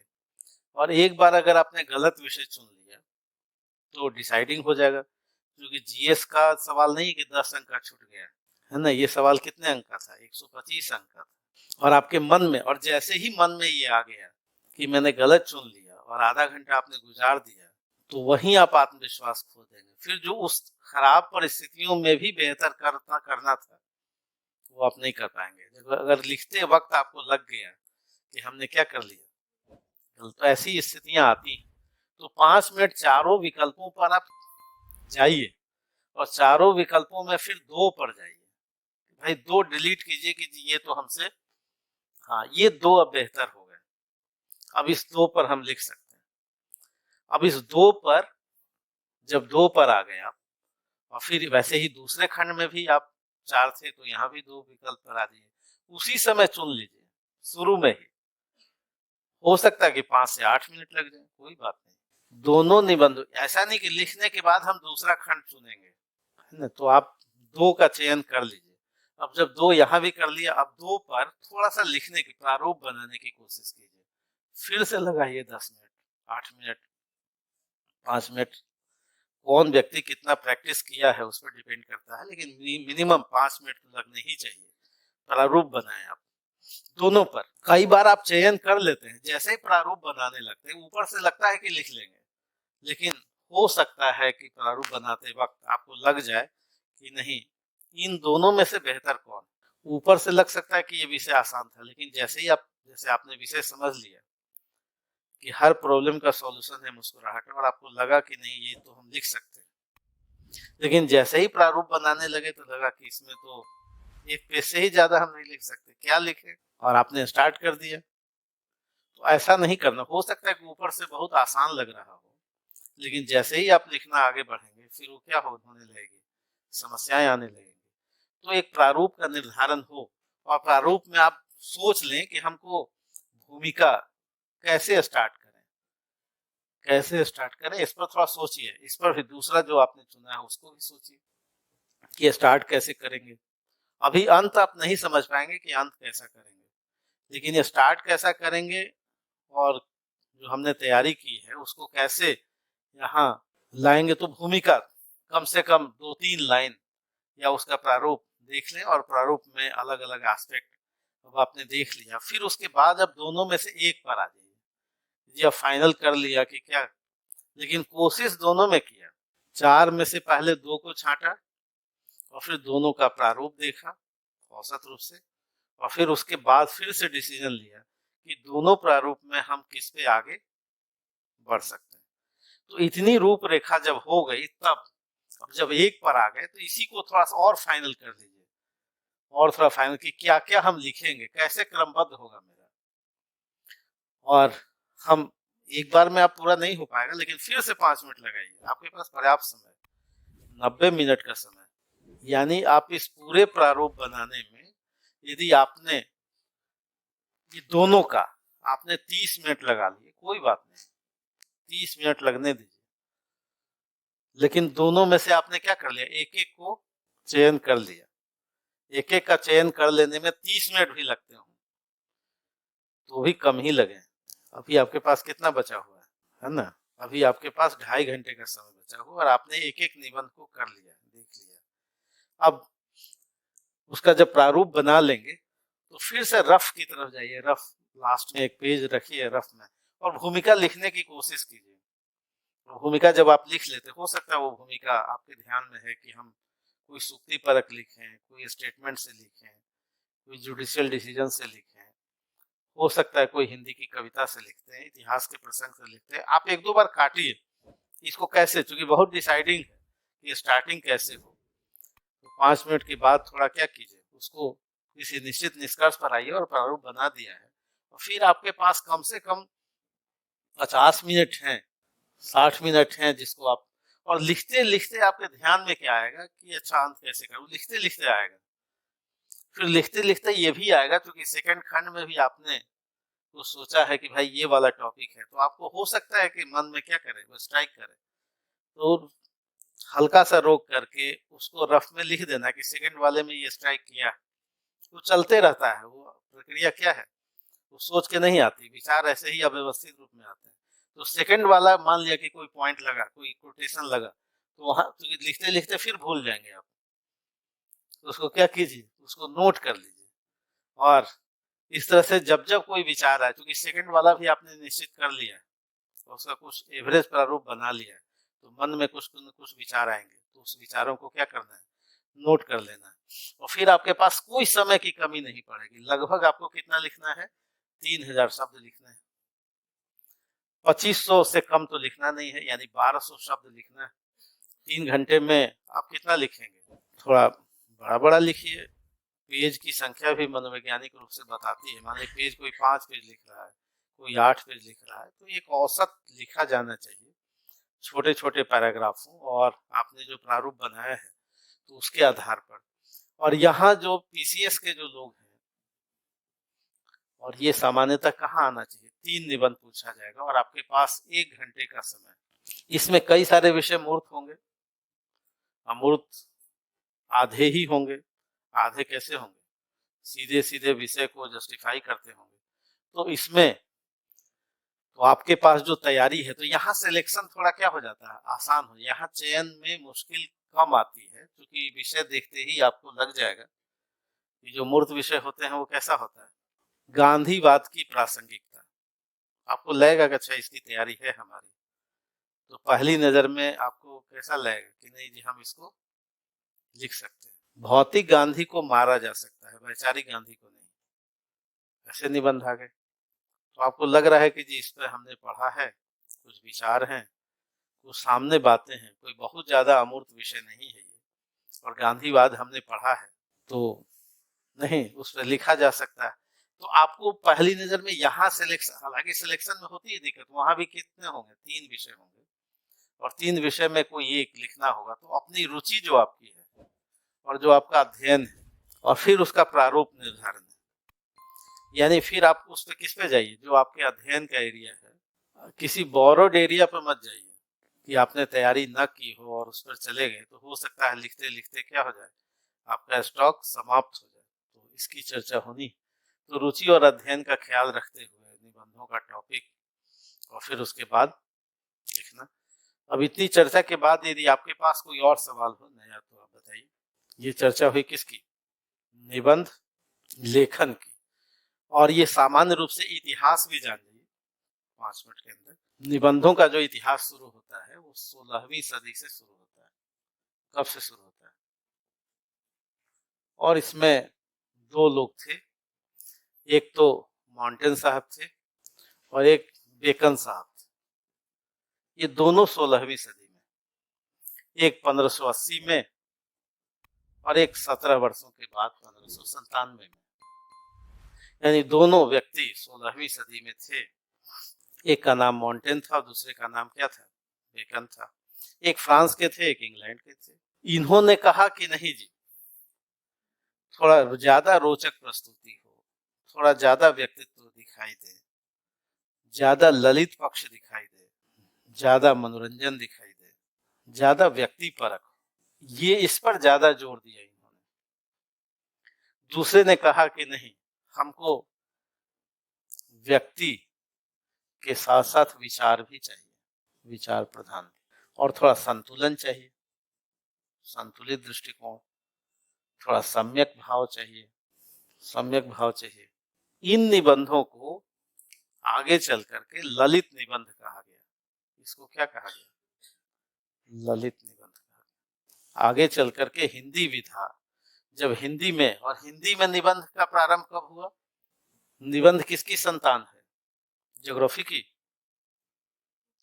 किसकी संतान बताइए। हालांकि कई लोग, हाँ कई लोग, निबंध कहाँ की संतान है, हिंदी की संतान, हिंदी की एक विधा है, और हिंदी में ये प्रारंभ हुआ 19वीं सदी में, या कहिए भारतेंदु युग में। और इसके पिता कौन है, भारतेंदु हरिश्चंद्र। यानी भारतेंदु हरिश्चंद्र के प्रयासों से 19वीं सदी में 1850 के बाद, यानी हिंदी विधा के रूप में जो निबंध का विकास है वो 1850 के बाद होता है, बिल्कुल 1850 के बाद। और इसके विकास में किसका योगदान है, पत्र पत्रिकाओं का। किसका योगदान, पत्र पत्रिकाओं का, क्योंकि इसी में छपते थे, इसी में छपे। तो हिंदी निबंध कब से आया अपने अस्तित्व में, 1850 के बाद। नवजागरण की प्रक्रिया चली, राष्ट्रवाद की प्रक्रिया चली, नवजागरण के साथ, गद्य के विकास के साथ, राष्ट्रवाद के विकास के साथ हिंदी निबंधों का भी विकास हुआ। और जो हिंदी लिटरेचर के विद्यार्थी हैं उनको ललित निबंध भी पढ़ना है और वैचारिक निबंध भी पढ़ना है, दोनों पढ़ना है। जैसे ललित निबंध का हम एक विषय दें, एक निबंध है कूटज, ये आपके कोर्स में है, अब आप इस पे नहीं लिख सकते, लिख सकते हैं क्या, लेकिन अगर ये कहा जाए कि जी साहित्य का उद्देश्य बताइए, ये भी निबंध पढ़ना, तो इस पे आप भी लिख सकते हैं, इस पे प्रेमचंद भी लिख सकते हैं। और कुटज, जैसे ये निबंध निलय किताब, इसमें दोनों तरह के निबंध आपको पढ़ने हैं। साहित्य जन समूह के हृदय का विकास है, आप भी लिख सकते हैं, विचार प्रधान। लेकिन कुटज है हजारी प्रसाद द्विवेदी का निबंध, ये कैसा निबंध, ललित निबंध, ठीक है, यानी इसको फॉलो किया गया। आपके एग्जाम में जो यूपीएससी और पीसीएस का जो निबंध का पेपर है, वो ये नहीं लिखना है आपको लिखना है ये विचारों की प्रधानता। विचार है, संतुलित विचार होने चाहिए, और व्यक्तित्व तो दिखाई ही दे, लेकिन विचारों के साथ दिखाई दे। यहाँ व्यक्तित्व का, यानी कह सकते हैं जो व्यक्ति है उसका ये ज्यादा होता है, यहाँ क्या होता है, विचार ज्यादा होता है। ठीक है, विचारों के साथ जो व्यक्तित्व की परख है, वहाँ इंडिविजुअल सोच यहाँ पर दिखाई देता है, जिसको ललित निबंध कहते हैं, जो ललित शैली में होता है। क्लियर हुआ? तो ये तो निबंधों का विकास, और फिर आगे चल करके कई सारे निबंधकार आए जो आपके विषय क्षेत्र में शुक्ल जी तक और आगे भी। इसके अलावा यानी निबंधों का जन्म कब हुआ? 16वीं सदी में एसे का जन्म हुआ। जो साहित्य है, और साहित्य के दो भाग, एक तो कविता का जिसको आपने पद्य कहा, और दूसरे को क्या कहा, गद्य कहा। और गद्य के ही अलग अलग संतान, जैसे नाटक का जन्म हुआ, उपन्यास का जन्म हुआ, कहानी का जन्म हुआ, और इसी के साथ निबंध का, कई अन्य विधाओं का भी जन्म हुआ। अन्य विधाएं, निबंध का भी जन्म हुआ। और ये सबका जन्म कब हुआ? 1850 के बाद। तो गद्य की जितनी विधाएं थी उसमें जन्म किसका हुआ? सबका 1850 के बाद हुआ। इन सब में और इसमें अंतर क्या था? इसमें एक विषय निश्चित होता है, विषय निश्चित होता है। जैसे अंधेर नगरी एक नाटक, विषय निश्चित है, भारतेंदु को कहना आसान, आसानी से कह सकते हैं। गोदान कहना है प्रेमचंद को, तो आसान विषय है कि भाई पहले से हमको पता है कि किसान जीवन पर लिख रहे हैं। यानी इसमें एक स्टोरी होगी, कथानक होगा, पहला विषय होगा, दूसरा कथानक होगा, तीसरा हमारा कैरेक्टर होगा। ये भी आसान है लिखना। रामचरितमानस लिखना, भाई राम पर केंद्र में लिख दिया इन्होंने कविता, राम के सहारे कविता आगे बढ़ रही है। आप कोई प्रेम पर कविता लिखते हैं, आसान है। लिखते हैं कि नहीं लिखते हैं? अब तक नहीं उपयोग किया है तो हाँ, तो आप भी अमूर्त प्रेम कर सकते हैं, कोई जरूरी नहीं कि मूर्ति प्रेम किया जाए। नहीं, आज घर जाकर के लिखिएगा एक कविता। तो ये जो घटनाएं हैं तो आसान है, सबका एक परिदृश्य है, लेकिन यहाँ पर तो कुछ भी नहीं है। यहाँ पर कोई है क्या? पात्र नहीं, कोई घटना जी नहीं, नहीं है, कोई स्टोरी नहीं, नहीं। इसलिए कहा गया कि सबसे कठिन विधा निबंध है, ये सबसे कठिन है, कठिनतम। इसलिए शुक्ल जी ने कहा कि भाई साहित्य की कसौटी, साहित्य के दो संतान है, गद्य कठिन है और गद्य की कसौटी कौन है? गद्य की कसौटी निबंध। शुक्ल जी ने इन्हीं संदर्भों में कहा था कि गद्य लिखना सबसे कठिन है, निबंध लिखना, अगर कविता और गद्य में तुलना की जाए तो गद्य लिखना कठिन है। और गद्य में कौन सबसे ज्यादा कठिनतम है? क्यों कठिनतम है? क्योंकि न इसमें स्टोरी है, हम सहारा किसका लें, न कोई कैरेक्टर है, हम कैसे बढ़ाएं आगे, न कोई घटना है। भाई गोदान को तो हम आगे बढ़ा लेंगे कि अभी होरी और धनिया की बात चल रही है, और अब राय साहब के यहाँ फिर गोबर का प्रसंग, और फिर आगे हम बढ़ाते जा रहे हैं क्रमबद्ध। यहाँ तो क्रमबद्ध कैसे करें? न कोई स्टोरी, न कोई कैरेक्टर, न कोई घटना। तो इसलिए उन्होंने कहा कि कवियों की कसौटी गद्य है और गद्य की कसौटी निबंध है। तो निबंध, और इस निबंध का विकास हिंदी में कब हुआ? 16वीं सदी से नहीं, यूरोप में कब से हुआ? 16वीं सदी से, दो शैलियों में। और यहाँ भी दो शैलियों में हुआ, एक ललित निबंध और एक विचार परक निबंध। अभी जो यूपीएससी या स्टेट पीसीएस में जो निबंध का अलग पेपर है, उसमें आपको ललित निबंध नहीं लिखना है, क्या लिखना है? विचार परक।